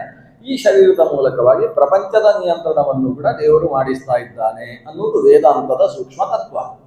ಈ ಕಾರಣದಿಂದ ಭಗವಂತ ಜಡವನ್ನು ಸೃಷ್ಟಿಸಿ ಜಡದಲ್ಲಿ ಪ್ರವೃತ್ತಿ ಉಂಟಾಗುವುದಕ್ಕೋಸ್ಕರ ಜಡದ ಒಳಗೆ ತಾನು ಪ್ರವೇಶ ಮಾಡಿ ಕೂತ್ಕೊಳ್ತಾನೆ. ಆದ್ದರಿಂದಲೇ ಎಲ್ಲಾ ವಸ್ತುಗಳು ಕೂಡ ಈ ಆಕಾರದಲ್ಲಿ ಯಾಕಿವೆ ಅಂದ್ರೆ ಆ ಆಕಾರದ ಪರಮಾತ್ಮ ಒಳಗೆ ಪ್ರವೇಶ ಮಾಡಿದ್ದಾನೆ. ಆದ್ರಿಂದ ದ್ವೈತ ಅದ್ವೈತ ಅಂತ ನಾವು ಹೇಳ್ತೇವಲ್ಲ, ಇದಕ್ಕೆ ಭಾರಿ ವ್ಯತ್ಯಾಸ ಇಲ್ಲ, ಬಹಳ ಸೂಕ್ಷ್ಮವಾದ ವ್ಯತ್ಯಾಸ ಇದೆ. ಏನು? ಅದ್ವೈತ ಹೇಳ್ತದೆ ಈ ಪ್ರಪಂಚದ ಎಲ್ಲಾ ವಸ್ತುವು ಭಗವಂತ ಅಂತ. ದ್ವೈತ ಹೇಳ್ತದೆ ಈ ಪ್ರಪಂಚದ ಎಲ್ಲಾ ವಸ್ತುಗಳ ಒಳಗೂ ಭಗವಂತ ಅಂತ. ಇಷ್ಟಾದ್ರೆ ಇಬ್ರು ಗೆಳೆತನದಲ್ಲಿರ್ಬೋದು, ಯಾವ ಸಮಸ್ಯೆ ಇಲ್ಲ. ಚೂರು ನಮ್ಮಲ್ಲಿ ಏನ್ ಗಲಾಟೆ ಅಂದ್ರೆ ಎಲ್ಲಾ ವಸ್ತುವೂ ಭಗವಂತ ಅಂತ ಒಬ್ಬ ಹೇಳ್ತಾನೆ, ಎಲ್ಲಾ ವಸ್ತುಗಳಲ್ಲೂ ಭಗವಂತ ಅಂತ ಒಬ್ಬ ಹೇಳ್ತಾನೆ. ಒಬ್ಬನ ಪ್ರಕಾರ ಪ್ರಥಮ ವಿಭಕ್ತಿ, ಮತ್ತೊಬ್ಬನ ಪ್ರಕಾರ ಸಪ್ತಮ ವಿಭಕ್ತಿ, ಇಷ್ಟೇ ವಿಭಕ್ತಿ ವ್ಯತ್ಯಾಸ. ಆದ್ರೆ ಇಬ್ರು ಗೆಳೆಯರೇ. ಆದ್ರೆ ನಾವು ಭಾರತ ದೇಶದಲ್ಲಿ ಎಲ್ಲರೂ ಪರಸ್ಪರ ಗೆಳೆತನದಲ್ಲಿ ಯಾಕಿದ್ದೇವೆ ಅಂದ್ರೆ ನಮ್ಮಲ್ಲಿ ಒಂದು ವಿಭಕ್ತಿ ಮಾತ್ರ ವ್ಯತ್ಯಾಸ ಅಷ್ಟೇ. ಭಕ್ತಿಯಲ್ಲೂ ವ್ಯತ್ಯಾಸ ಇರ್ಬೋದು, ಅದು ಭಕ್ತಿಯಲ್ಲಿ ನಮ್ಮಲ್ಲೇ ವ್ಯತ್ಯಾಸ ಇಲ್ಲ. ಆದ್ರೆ ವಿಭಕ್ತಿಯಲ್ಲಿ ಸಿಕ್ಕಾಬಟ್ಟೆ ವ್ಯತ್ಯಾಸ. ಒಂದು ಮೊದಲು, ಒಂದು ಕೊನೆ. ಮೊದಲು ಅಂದ್ರೆ ಪ್ರಥಮ ವಿಭಕ್ತಿ, ಇನ್ನೊಂದು ಕೊನೆಯ ವಿಭಕ್ತಿ. ಯಾಕೆ? ವೇದದಲ್ಲಿ ಅಹಂ ಬ್ರಹ್ಮಾಸ್ಮಿ ಅಂತ ವೇದ ಇದೆ. ಯೋಹಮಸ್ಮಿ ಬ್ರಹ್ಮಾಹಮಸ್ಮಿ, ಅಹಮಸ್ಮಿ ಬ್ರಹ್ಮಾಹಮಸ್ಮಿ, ಅಹಮೇವಾಹಂ ಮಾಂ ಜುಹೋಮಿ ಸ್ವಾಹ. ಇದು ಮಹಾನಾರಾಯಣೋಪನಿಷತ್ತಿನಲ್ಲೇ ಬರುವಂತಹ ಮಂತ್ರ. ತದಾತ್ಮಾನಮೇವ ಅವೇದಹಂ ಬ್ರಹ್ಮಾಸ್ಮೀತಿ. ಇದು ಬೃಹದಾರಣ್ಯಕದಲ್ಲಿ ಉಪನಿಷತ್ತಿನಲ್ಲಿ ಬಂದಿರತಕ್ಕಂಥ ಮಾತು. ಅಹಂ ಬ್ರಹ್ಮಾಸ್ಮಿ ಏನಿದು? ಇದು ಪ್ರಥಮ ವಿಭಕ್ತಿ. ಅಹಂ ಅಂದ್ರೆ ನಾನು, ಬ್ರಹ್ಮ ಅಂದ್ರೆ ಬ್ರಹ್ಮವು, ಅಸ್ಮಿ ಅಂದ್ರೆ ಇದ್ದೇನೆ ಅಂತ. ಮಧ್ವಾಚಾರ್ಯರು ಏನ್ ಹೇಳ್ತಾರೆ? ಅಹಂ ಬ್ರಹ್ಮ ಅಸ್ಮಿ, ನನ್ನಲ್ಲಿ ಬ್ರಹ್ಮವು ಇದೆ. ನೋಡಿ, ಅದು ಪ್ರಥಮವಾಗಿ ಸಪ್ತಮ ವಿಭಕ್ತಿ, ಇಷ್ಟೇ. ಪ್ರಥಮ ವಿಭಕ್ತಿ ಹೋಗಿ ಸಪ್ತಮಿ, ನನ್ನಲ್ಲಿ ಬ್ರಹ್ಮ ಇದೆ, ಇಷ್ಟೇ. ಅಲ್ಲಿ ಅಹಂ ಬ್ರಹ್ಮಾಸ್ಮಿ, ನಾನೇ ಬ್ರಹ್ಮವಾಗಿದ್ದೇನೆ. ಇಷ್ಟು ಈ ಪ್ರಥಮ ವಿಭಕ್ತಿ ಸಪ್ತಮಿ ವಿಭಕ್ತಿ ಎರಡರ ಬಗ್ಗೆ ಗಲಾಟೆ ಹೊರತು ಉಳಿದ ಹಾಗೆ ಮಹಾಗಲಾಟೆ ಇಲ್ಲ. ತತ್ವಮಸಿ ಅಂತ ಹೇಳಿ ಅಲ್ಲೂ ಕೂಡ ಹೀಗೆ, ತತ್ ತ್ವಂ ಅಸಿ ಅದು ನೀನಾಗಿದ್ದಿ, ಇಲ್ಲ ತತ್ವಮಸಿ ತಸ್ಮಿನ್ ತ್ವಮಸಿ ಅದರಲ್ಲಿ ನೀನಿದ್ದಿ, ಇಷ್ಟೇ. ಅದು ನೀನಾಗಿದ್ದಿ, ಅವನಲ್ಲಿ ನಿನ್ನಲ್ಲಿ ಅವನಿದ್ದಾನೆ, ಈಗ ನಿನ್ನಲ್ಲಿ ಅವನಲ್ಲಿ ನೀನಿದ್ದಿ ಅಂದ್ರೆ ಭಗವಂತನನ್ನು ಆಶ್ರಯಿಸಿಕೊಂಡು ನೀನಿರುವಿ. ತಸ್ಮಿನ್ ತ್ವಮಸಿ ತತ್ ಸದೃಶಸ್ತಮಸಿ. ಇಷ್ಟು ವ್ಯಾಖ್ಯಾನ ಪರಂಪರೆಯಲ್ಲಿ ಬಂದಿರುವ ಒಂದು ಆಂಶಿಕವಾದ ಭೇದ, ಅದು ಸಿದ್ಧಾಂತಗಳೇ ಪರಸ್ಪರ ಬೇರೆಯಾಗುವಷ್ಟು ದೊಡ್ಡದಾಗಬೇಕು. ಇದು ದ್ವೈತ, ಅದು ಅದ್ವೈತ. ನಿಜವಾಗಿ ಶ್ರೀಮನ್ ಮಧ್ವಾಚಾರ್ಯರು ನನ್ನದು ದ್ವೈತ ಅಂತ ಹೇಳಿದ್ರು. ಮಧ್ವಾಚಾರ್ಯರು ಏನು ಹೇಳಿದ್ದು? ನಮ್ಮದು ತತ್ವವಾದ ಅಂತ ಹೇಳಿದ್ರು. ಯೋ ವಿಪ್ರಲಂಭ ವಿಪರೀತ ಮತಿ ಪ್ರಭೂತವಾದಾನ್ ನಿರಸ್ಯ ಕೃತವಾನ್ ಭುವಿ ತತ್ವವಾದಂ ಕೃತವಾನ್. ಏನು? ಸರ್ವೇಶ್ವರೋ ಹರಿಹಿ ಇತಿ ಪ್ರತಿಪಾದಯನ್ ತಮ್ ಆನಂದ ತೀರ್ಥ ಮುನಿವರ್ಯ ಅಹಂ ನಮಾಮಿ. ತತ್ವವಾದದ ಪ್ರತಿಪಾದನೆಯನ್ನು ಶ್ರೀಮನ್ ಮಧ್ವಾಚಾರ್ಯರು ಮಾಡಿದರು. ಉಳಿದವರಿಗೆ ಅವರದ್ದು ತತ್ವವಾದ, ಇವ್ರದ್ದು ಮಾಯಾವಾದ. ಇಷ್ಟು ಹೇಳಿದರೆ ಚೆನ್ನಾಗಿದ್ರು, ಎಲ್ಲರೂ ಚೆನ್ನಾಗೇ ಇದ್ರು. ಕೆಲವರಿಗೆ ಅನಿಸಿದ್ರು ಇವರಿಬ್ಬರನ್ನು ಹೊಡೆದಾಗಬೇಕು, ಇವರು ಪರಸ್ಪರ ಗಲಾಟೆ ಮಾಡುವ ಹಾಗೆ ಮಾಡಿ. ಅದಕ್ಕೆ ನಿಮ್ದು ಅದ್ವೈತ ಅಲ್ವಾ, ಅವ್ರದ್ದೇನು ಗೊತ್ತು ಅದ್ವೈತ ಅಂತೇಳಿ ಸುರಾಯಿತು ಗಲಾಟೆ. ನಮ್ದು ಅದ್ವೈತ, ಅವರದ್ದು ದ್ವೈತ ಅಲ್ಲ. ಅದು ಆ ಅಂದರೆ ವಿರೋಧ ಅಲ್ವಾ, ವಿರೋಧ ಹೊರದಾಗಬೇಕು. ಇಲ್ಲಿ ಇದು ತತ್ವವಾದ, ಅದು ಮಾಯಾವಾದ.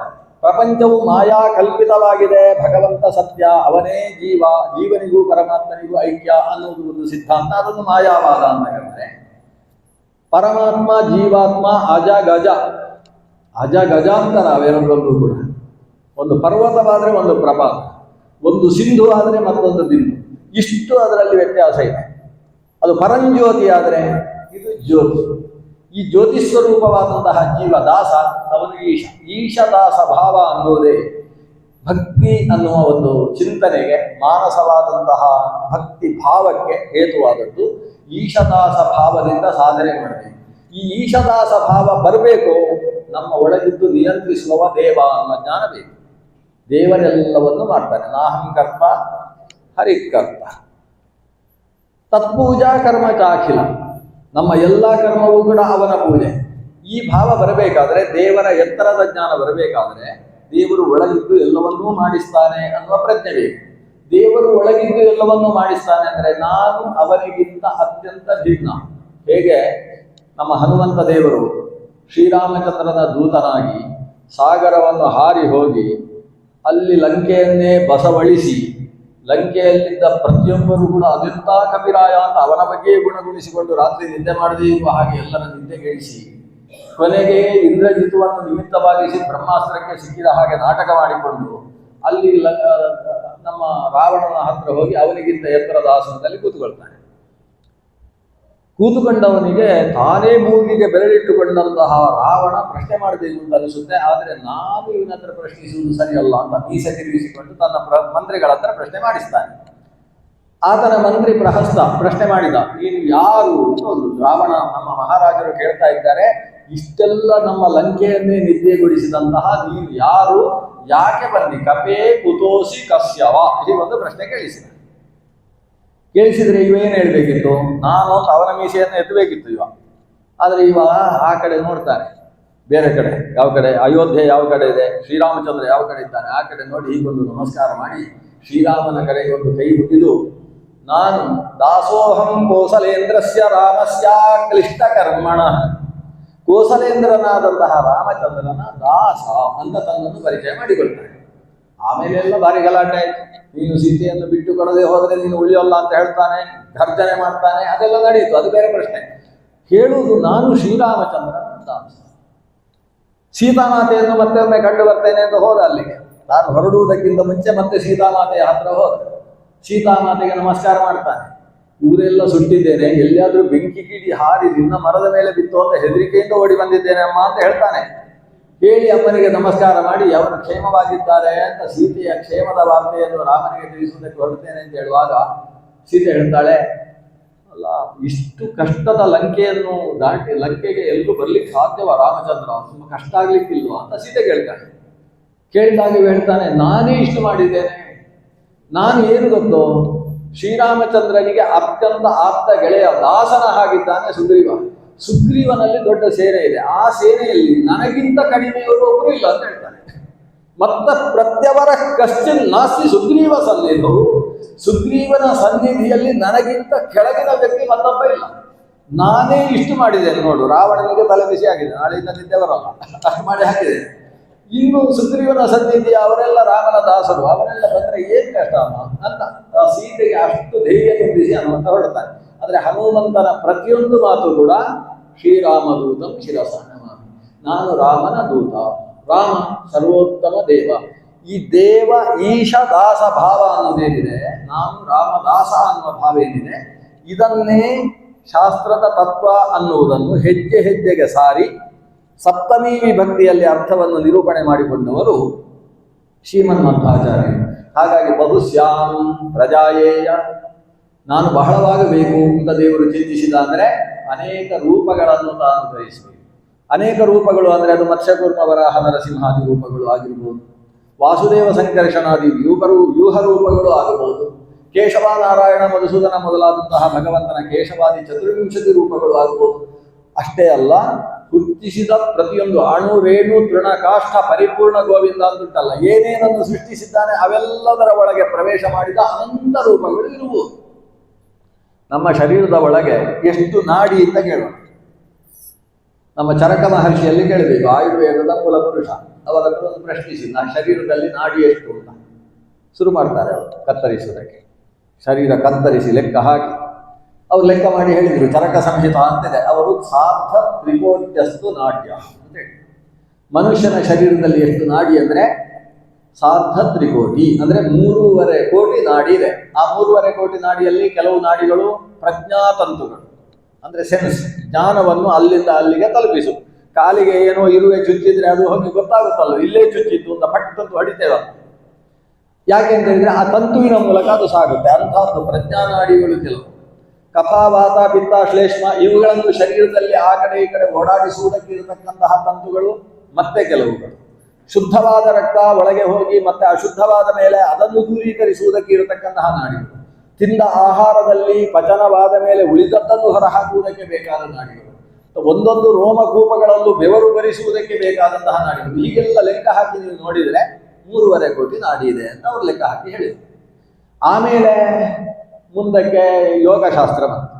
ಯೋಗಶಾಸ್ತ್ರ ನಿರೂಪಣೆ ಮಾಡ್ತಾ ನಿಮಗೆ ಯೋಗಿಗಳಿಗೆ ಒಟ್ಟು 72,000 ನಾಡಿ ಸಾಕು ಅಂತೇಳಿ ಅವರು 3.5 ಕೋಟಿ ಎಲ್ಲ ಬಿಟ್ಟು 3.5 ಲಕ್ಷಕ್ಕೂ ಬರಲಿಲ್ಲ. ಅವರು 72,000ಕ್ಕೆ ಇಳಿದರು. 72,000 ನಾಡಿ, ಅದು 72,000 ನಾಡಿ ಅಂತ 72,000 ನಾಡಿಗಳು. ಅದರಲ್ಲೂ 36,000 ಬಲಭಾಗ, 36,000 ಎಡಭಾಗ.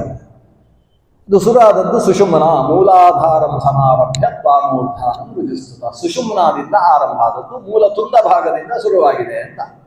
ಈ 72,000 ನಾಡಿಗಳಲ್ಲಿ ಏನಿದೆ ಅಂದರೆ ಇದು ತೇಜೋಮಯವಾದಂತಹ ನಾಡಿ. ಆ ನಾಡಿಯಲ್ಲಿ ಭಗವಂತನ 72,000 ರೂಪ ಇದೆ. ಆಯ್ತಾ? ಇದಲ್ವಾ ಬಹುಶ್ಯಾಮ್ ಅಂದ್ರೆ ಇನ್ನೇ. ಮನುಷ್ಯನ ಶರೀರದ 72,000 ನಾಡಿಗಳಲ್ಲಿ 72,000 ರೂಪದಲ್ಲಿ ದೇವರು ಪ್ರವೇಶ ಮಾಡಿದ. ಬಹುಶ್ಯಾಮ್ ಪ್ರಜಾಯೇಯ, ಬಹಳ ರೂಪವನ್ನು ಪಡೆದಿದ್ದೇನೆ. 72,000 ರೂಪ ಪ್ರವೇಶ ಮಾಡುವಾಗಲೂ ಕೂಡ ಹೇಗೆ ಪ್ರವೇಶಿಸಿದ್ದಾನೆ? ಬಲಭಾಗದ 32,000 ನಾಡಿಗಳಲ್ಲಿ ಅಲ್ಲ 36,000 ನಾಡಿಗಳಲ್ಲಿ ಭಗವಂತ ಪುರುಷ ರೂಪದಿಂದ ಬಂದಾನೆ. ಎಡಭಾಗದ 36,000 ನಾಡಿಗಳಲ್ಲಿ ಭಗವಂತ ಸ್ತ್ರೀ ರೂಪದಿಂದ ಬಂದಾನೆ. ಅಂದ್ರೆ ಯಕ್ಷಗಾನದಲ್ಲಿ ವೇಷ ಹಾಕಿದ್ದಲ್ಲ, ಭಗವಂತ ಸ್ತ್ರೀ ರೂಪ ಅಂತ ಹೇಳಿದ್ರೆ ಗಂಡಸರು ವೇಷ ಹಾಕ್ತಾರೆ, ಹಾಗೆ ದೇವರು ವೇಷ ಹಾಕಿಕೊಂಡು ಬಂದಂತಲ್ಲ. ಭಗವಂತನಿಗೆ ಸ್ವರೂಪದಲ್ಲೇ ಭಗವಾನ್ ಸ್ತ್ರೀ ರೂಪಶ್ಚೈವ ಪುಂರೂಪ ಭಗವಾನ್ ನ ನಪುಂಸಕಃ. ಭಗವಂತನ ಮೂಲ ರೂಪದಲ್ಲೇ ಸ್ತ್ರೀ ರೂಪ ಪುರುಷ ರೂಪ ಇದೆ. ಆದ್ದರಿಂದ ಭಗವಂತ ನಮಗೂ ಬಿಂಬ, ಸ್ತ್ರೀಯರಿಗೂ ಬಿಂಬ. ಬಿಂಬದ ಹಾಗೆ ಪ್ರತಿಬಿಂಬ. ಪುರುಷ ರೂಪದಿಂದ ಆತ ಬಿಂಬನಾಗಿದ್ದಾಗ ಪ್ರತಿಬಿಂಬವಾದ ಜೀವ ಅವನು ಪುರುಷನಾಗ್ತಾನೆ. ಸ್ತ್ರೀ ರೂಪದಿಂದ ಭಗವಂತ ಬಿಂಬನಾದಾಗ ಆ ಜೀವ ಅದು ಸ್ತ್ರೀಯಾಗಿದೆ. ಅಂದರೆ ಸ್ತ್ರೀ ಜೀವಕ್ಕೆ ಭಗವಂತ ಸ್ತ್ರೀ ರೂಪದಿಂದ ಬಿಂಬನಾಗಿದ್ದಾನೆ, ಪುರುಷ ಜೀವಕ್ಕೆ ಭಗವಂತ ಪುಂರೂಪದಿಂದ ಬಿಂಬನಾಗಿದ್ದಾನೆ. ಹಾಗಾಗಿ ಭಗವಂತನ ಸ್ವರೂಪದಲ್ಲಿ ಸ್ತ್ರೀತ್ವ ಮತ್ತು ಪುರುಷತ್ವ ಎರಡೂ ಕೂಡ ಇದೆ ಅಂತ ಉಪನಿಷತ್ತು ನಿರೂಪಣೆ ಮಾಡುತ್ತೆ. ಆ ಕಾರಣದಿಂದ ಭಗವಂತ ಬಹುಶ್ಯಾಮ್ ನಾನು ಹೆಣ್ಣಾಗಿ ಗಂಡಾಗಿ ಬಹುರೂಪವನ್ನು ಪಡಿಬೇಕು. ಅಂದ್ರೆ ಪ್ರಪಂಚದ ಹೆಣ್ಣೆಲ್ಲ ದೇವರು, ಪ್ರಪಂಚದ ಗಂಡೆಲ್ಲ ದೇವರಲ್ಲ. ಪ್ರಪಂಚದ ಗಂಡೆಲ್ಲ, ಪ್ರಪಂಚದ ಹೆಣ್ಣೆಲ್ಲ ಭಗವಂತನ ಅಧಿಷ್ಠಾನ. ಭಗವಂತ ಅದರ ಒಳಗೆ ನಿಂತು ತಾನು ಅವರವರಲ್ಲಿ ಆಯಾ ಶಕ್ತಿಯನ್ನು ತತ್ರ ತತ್ರ ಸ್ಥಿತೋ ವಿಷ್ಣು ತತ್ತಚ್ಛಕ್ತಿ ಪ್ರಬೋಧಯನ್ ಏಕ ಏವ ಮಹಾಶಕ್ತಿ ಕುರುತೆ ಸರ್ವಮಂಜಸ. ಈ ಶ್ಲೋಕವನ್ನು ಆಚಾರ್ಯರು ಉಲ್ಲೇಖ ಮಾಡ್ತಾರೆ.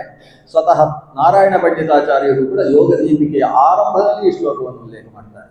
ತತ್ರ ತತ್ರ ಸ್ಥಿತೋ ವಿಷ್ಣು, ಅಲ್ಲಲ್ಲಿ ಎಲ್ಲದರಲ್ಲೂ ಇರತಕ್ಕಂತಹ ಭಗವಂತ ತತ್ತಚ್ಛಕ್ತಿ ಪ್ರಬೋಧಯನ್, ಆದರೆ ಆಯಾಯ ವಸ್ತುಗಳ ಶಕ್ತಿಯನ್ನು ಪ್ರಚೋದನೆಗೊಳಿಸುತ್ತಾ ಏಕ ಏವ ಮಹಾಶಕ್ತಿ ಕುರುತೆ ಸರ್ವಮಂಜಸ, ಮಹಾಶಕ್ತಿಯಾದ ಆ ಪರಮಾತ್ಮನೊಬ್ಬನೇ ಎಲ್ಲರಂತಲೂ ಎಲ್ಲ ಕೆಲಸವನ್ನು ಮಾಡಿಸ್ತಾನೆ. ನಮಗೊಂದು ದೃಷ್ಟಾಂತ ಕೊಡುವುದಾದ್ರೆ ವಿದ್ಯುತ್ ಶಕ್ತಿ ಇದ್ದ ಹಾಗೆ. ವಿದ್ಯುತ್ ಈ ಬಲ್ಬುಗಳ ಒಳಗೂ ಪ್ರವೇಶ ಮಾಡ್ತದೆ, ಆ ಫ್ಯಾನಿನ ಒಳಗೂ ಪ್ರವೇಶ ಮಾಡ್ತದೆ. ಆದರೆ ಬಲ್ಬಿನ ಒಳಗೆ ಬಂದು ಗಾಳಿ ಕೊಡುವುದಿಲ್ಲ, ಫ್ಯಾನಿನ ಒಳಗೆ ಹೋಗಿ ಬೆಳಕು ಕೊಡುವುದಿಲ್ಲ. ಯಾಕಂದ್ರೆ ಅದರ ಕೆಲಸ ಏನಿದೆ ಅದನ್ನು ಒಳಗೆ ಹೋಗಿ ಮಾಡುವುದಷ್ಟೇ ಕೆಲಸ. ವಿದ್ಯುತ್ ಇಲ್ಲ ಅನ್ಕೊಳ್ಳಿ, ಅದು ಸುಮ್ಮನೆ ಕೂತ್ಕೊಳ್ಳಿ, ಆಗ ಕಾಣಿಸುತ್ತೆ ಅದರಲ್ಲಿ ಯಾರ್ದು ಗಣೇಶನ್ ಅವರ ಹೆಸರು ಕಾಣಿಸ್ಬೇಕಾದ್ರೆ ಸುಮ್ಮನೆ ಕೂತ್ಕೊಳ್ಳಿ. ಅದು ತಿರುಗಿದ್ರೆ ಕಾಣಿಸೋದಿಲ್ಲ, ತಿರುಗಲಿಲ್ಲ ಹಾಗೆ ನಿಂತಿತ್ತು ಅಂದ್ರೆ ಜನ ಹೇಳ್ತಾರೆ ಇಂಥ ಫ್ಯಾನ್ ಕೊಟ್ಟಿದ್ದಾರಲ್ಲ ಇವರು ತಿರುಗದೇ ಇರುವ ಫ್ಯಾನ್ ಅಂತ ಹೇಳ್ತಾರೆ. ತಿರುಗಿದ ಮೇಲೆ ಕಾಣಿಸೋದಿಲ್ಲ. ಇಂಥದ್ದು ಕೆಲವು ಡೊನೇಷನ್ ಕೊಡುವವರು ಹೆಸರು ಹಾಕುವಾಗ ಜಾಗ್ರತೆ ಮಾಡಬೇಕಾದ ಕೆಲವು ವಿಷಯಗಳು. ಒಟ್ಟಂದದಲ್ಲಿ ಈ ಒಂದು ವಸ್ತುವಿನ ಒಳಗೆ ಪ್ರವೇಶಿಸಿದ ವಿದ್ಯುತ್ ಶಕ್ತಿ ಅದರಲ್ಲಿ ಏನು ಕೆಲಸ ಮಾಡುವ ಶಕ್ತಿ ಇದೆಯೋ ಅದನ್ನು ಪ್ರಚೋದನೆ ಮಾಡ್ತದೆ ಹೊರತು ಹೊಸ ಶಕ್ತಿಯನ್ನು ಅಲ್ಲಿ ಸೃಷ್ಟಿಸುವುದಲ್ಲ. ಭಗವಂತ ವಿದ್ಯುತ್ತಿಗೆ ಏನ್ ಬೇಕಾದ್ರೂ ಮಾಡುವ ಶಕ್ತಿ ಇದೆ, ಆದರೆ ಅದು ಯಾವುದರಲ್ಲಿ ತಾನು ಪ್ರವೇಶಿಸಿದೋ ಅದರದ್ದೇ ಆದ ಕೆಲಸವನ್ನು ತಾನು ಮಾಡುತ್ತೆ. ಹೇಗೂ ಹಾಗೆ ಭಗವಂತ ನಮ್ಮಲ್ಲಿರುವ ಶಕ್ತಿಯನ್ನು ಪ್ರಚೋದಿಸುವ ಕೆಲಸ. ತತ್ರ ತತ್ರ ಸ್ಥಿತೋ ವಿಷ್ಣು ತತ್ತಚ್ಛಕ್ತಿ ಪ್ರಬೋಧೆಯನ್ ಏಕ ಏವ ಮಹಾಶಕ್ತಿ ಗುರುದೇ ಸರ್ವಮಂಜಸ ಅನ್ನುವ ಮಾತು ಅದನ್ನು ಉಲ್ಲೇಖ ಮಾಡುತ್ತೆ. ಈ ದೃಷ್ಟಿಯಿಂದ ಭಗವಂತ ಎಲ್ಲವನ್ನೂ ಮಾಡ್ತಾನೆ ಅಂದ್ರೆ ಎಲ್ಲರಲ್ಲೂ ನಿಂತು ಅವರವರ ಶಕ್ತಿಯನ್ನು ಪ್ರಚೋದನೆ ಮಾಡ್ತಾನೆ ಅಂತ ಅರ್ಥ. ಅವನು ಎಲ್ಲವೂ ಆಗಿದ್ದಾನೆ ಅಂದ್ರೆ ಎಲ್ಲದರ ಒಳಗೂ ಅವನು ಪ್ರವೇಶ ಮಾಡಿ ಅವರ ಒಳಗೆ ಅಂತರ್ಯಾಮಿಯಾಗಿ ನಿಂತು ಕೆಲಸ ಮಾಡ್ತಾನೆ ಅಂತ ಅರ್ಥ. ವಿಶ್ವ ಶಬ್ದಾಭಿಧೋ ವಿಷ್ಣು ವಿಶ್ವಾಂತರ್ಯಾಮಿಕತ್ವತಃ ನತು ವಿಶ್ವಸ್ವರೂಪತ್ವಾತ್ ಸರ್ವಭಿನ್ನೋ ಯಥೋ ಹರಿಹಿ. ದೇವರಿಗೆ ವಿಶ್ವ ಅಂತ ಹೆಸರಿದೆ. ದೇವರು ವಿಶ್ವವಾದ ಅಂತ ಅವನನ್ನು ಕರಿತೇವೆ, ಅಥವಾ ದೇವರನ್ನು ಸರ್ವ ಅಂತ ಕರಿತೇವೆ. ಅವನು ಸರ್ವವೂ ಆದ, ಸರ್ವಂ ಖಲ್ವಿದಂ ಬ್ರಹ್ಮ ಅನ್ನುವ ಮಾತುಗಳಿದ್ದಾನೆ. ಅವನು ವಿಶ್ವವಾಗಿದ್ದಾನೆ, ಸರ್ವವಾಗಿದ್ದಾನೆ ಅಂತ ಯಾಕೆ ಕರೆಯುವುದು? ವಿಶ್ವ ಶಬ್ದಾಭಿಧೋ ವಿಷ್ಣು ವಿಶ್ವಾಂತರ್ಯಾಮಿಕತ್ವತಃ. ಬ್ರಹ್ಮಾಂಡ ಪುರಾಣ ಹೇಳ್ತದೆ ಭಗವಂತ ವಿಶ್ವ ಅಂತ ಯಾಕೆ ಕರೆಸಿಕೊಳ್ತಾನೆ ಅಂದ್ರೆ ಅವನೇ ವಿಶ್ವವಾಗಿದ್ದಾನೆ ಅನ್ನೋ ಅರ್ಥದಲ್ಲ. ನತು ವಿಶ್ವಸ್ವರೂಪತ್ವ. ಯಾಕೆ? ವಿಶ್ವಭಿನ್ನೋ ಯಥೋ ಹರಿಹಿ, ಅವನು ಎಲ್ಲಕ್ಕಿಂತಲೂ ಭಿನ್ನನಲ್ಲವೇ, ಸರ್ವ ವಿಲಕ್ಷಣನಲ್ಲವೇ? ಸರ್ವ ವಿಲಕ್ಷಣನಾದಂತಹ ಭಗವಂತ ಸರ್ವವೂ ವಿಶ್ವವೂ ಅಂತ ಯಾಕೆ ಕರೆಸಿಕೊಳ್ತಾನೆ? ವಿಶ್ವಾಂತರ್ಯಾಮಿಕತ್ವತಃ, ವಿಶ್ವದ ಅಂತರ್ಯಾಮಿಯಾಗಿದ್ದುಕೊಂಡು ವಿಶ್ವವನ್ನು ನಿಯಂತ್ರಿಸುವ ಕಾರಣದಿಂದ ಭಗವಂತನಿಗೆ ವಿಶ್ವ ಅಂತ ಹೆಸರು. ಈ ಅಭಿಪ್ರಾಯದಲ್ಲೇ ಬಹುಸ್ಯಾಂ ಪ್ರಜಾಯೇಯ ಅನ್ನುವ ಮಂತ್ರವನ್ನು ಅರ್ಥ ಮಾಡಿಕೊಳ್ಳಬೇಕು. ಕೊನೆಯ ವಿಷಯವನ್ನು ಹೇಳಿ ಉಪಸಂಹಾರ ಮಾಡ್ತೇನೆ. ಇದೇ ವಿಷಯದ ಬ್ರಹ್ಮಸೂತ್ರ ಬರ್ತದೆ. ಆತ್ಮಕೃತೆ ಪರಿಣಾಮಾತು, ಇದು ಪ್ರಥಮಾಧ್ಯಾಯದ ಕೊನೆಯಲ್ಲಿ ಬರ್ತಕ್ಕಂಥದ್ದು. ಅಂದರೆ ಪ್ರಥಮಾಧ್ಯಾಯದ 4ನೇ ಪಾದದಲ್ಲಿ ಬರ್ತಕ್ಕಂತಹ ಒಂದು ಬ್ರಹ್ಮಸೂತ್ರ. ನಾವು ಬ್ರಹ್ಮಸೂತ್ರದಲ್ಲಿ ತಾಗಿಸಲಿಲ್ಲ ಅಂತ ಹೇಳಿದರೆ ಉಪನಿಷತ್ತಿಗೆ ಹೇಳಿದ ಅರ್ಥ ಸರಿಯಲ್ಲ ಅಂತ ಕೊನೆಗೆ ಯಾರೋ ಗಲಾಟೆ ಮಾಡ್ತಾರೆ. ಅದಕ್ಕೋಸ್ಕರ ಅದಕ್ಕೊಮ್ಮೆ ತಾಗಿಸಿ ನಿಲ್ಲಿಸಬೇಕು. ಆತ್ಮಕೃತೆ ಪರಿಣಾಮ. ಆತ್ಮಕೃತೆ, ದೇವರು ತನ್ನನ್ನು ತಾನು ಮಾಡಿಕೊಂಡಿದ್ದಾನೆ. ಆತ್ಮಕೃತಿ ಅಂದ್ರೆ ಭಗವಂತ ತನ್ನನ್ನು ಕೃತಿ, ತನ್ನನ್ನೇ ತಾನು ಮಾಡಿಕೊಂಡಿದ್ದಾನೆ.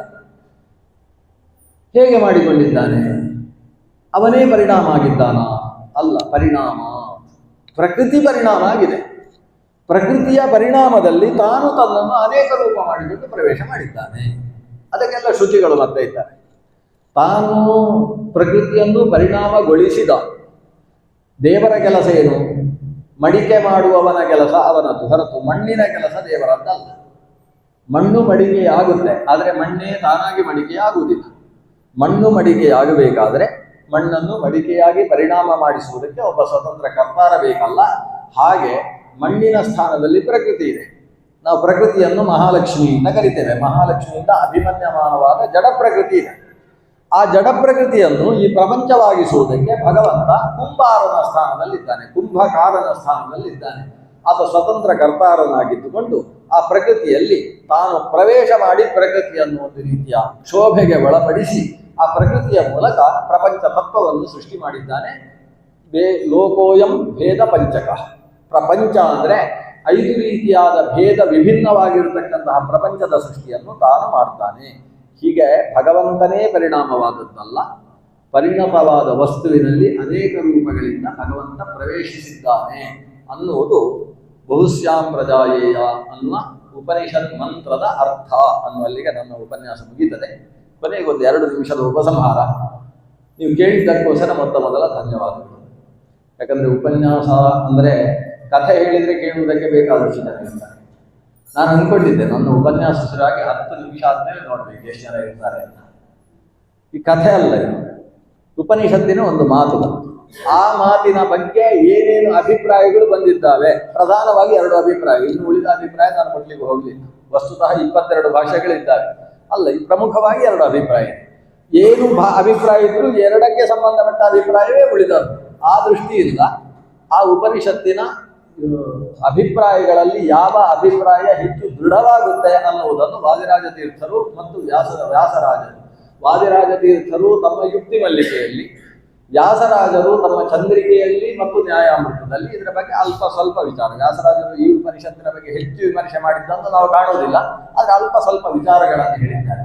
ಆ ವಿಚಾರಗಳನ್ನು ಒಟ್ಟು ಜೋಡಿಸಿ ತೈತ್ರಿಯೋಪನಿಷತ್ತಿನ ಒಂದು ಶಬ್ದದ ಚಿಂತನೆ ನಾವು ಇವತ್ತು ನಡೆಸುವುದಕ್ಕೆ ಸಾಧ್ಯವಾಯಿತು. ರಾಘವೇಂದ್ರ ಸ್ವಾಮಿಗಳ ಸನ್ನಿಧಾನದಲ್ಲಿ ಈ ವಾದಿರಾಜ ತೀರ್ಥರು ವ್ಯಾಸರಾಜರು ಒಟ್ಟೊಟ್ಟಿಗೆ ಅವರ ಆರಾಧನೆಯನ್ನು ತಂದಿಟ್ಟಿದ್ದಾರೆ. ಪೂರ್ವಾರಾಧನೆ ಉತ್ತರಾರಾಧನೆ ಒಟ್ಟಿಗೆ ಆಗುವ ಹಾಗೆ ನಾವು ವ್ಯವಸ್ಥೆ ಮಾಡಿಕೊಂಡಿದ್ದಾರೆ.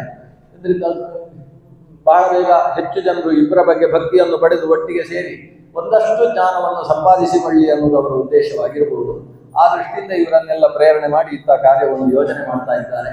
ನಿರಂತರವಾಗಿ ಇನ್ನಷ್ಟು ಜ್ಞಾನ ಸಂಚಯನ ನಮ್ಮ ಮೂಲಕ ಆ ಗುರುಗಳ ಅನುಗ್ರಹದಿಂದ ನಡೀಲಿ ಅಂತ ಪ್ರಾರ್ಥನೆ ಮಾಡ್ತಾ ಈ 4 ಮಾತುಗಳನ್ನು ನನ್ನ ಗುರುಗಳಾದ ಶ್ರೀ ವಿಶ್ವೇಶತೀರ್ಥ ಶ್ರೀಪಾದರ ಅಂತರ್ಯಾಮಿ ಪರಮಾತ್ಮನಲ್ಲಿ ಸಮರ್ಪಣೆ ಮಾಡ್ತೇನೆ. ಶ್ರೀಕೃಷ್ಣಾರ್ಪಣಮಸ್ತು. ಸರ್ವೇ ಭವಂತು ಸುಖಿನಃ, ಸರ್ವೇ ಸಂತು ನಿರಾಮಯಾಃ, ಸರ್ವೇ ಭದ್ರಾಣಿ ಪಶ್ಯಂತು, ಮಾ ಕಶ್ಚಿತ್ ದುಃಖ ಭಾಗ್ ಭವೇತ್.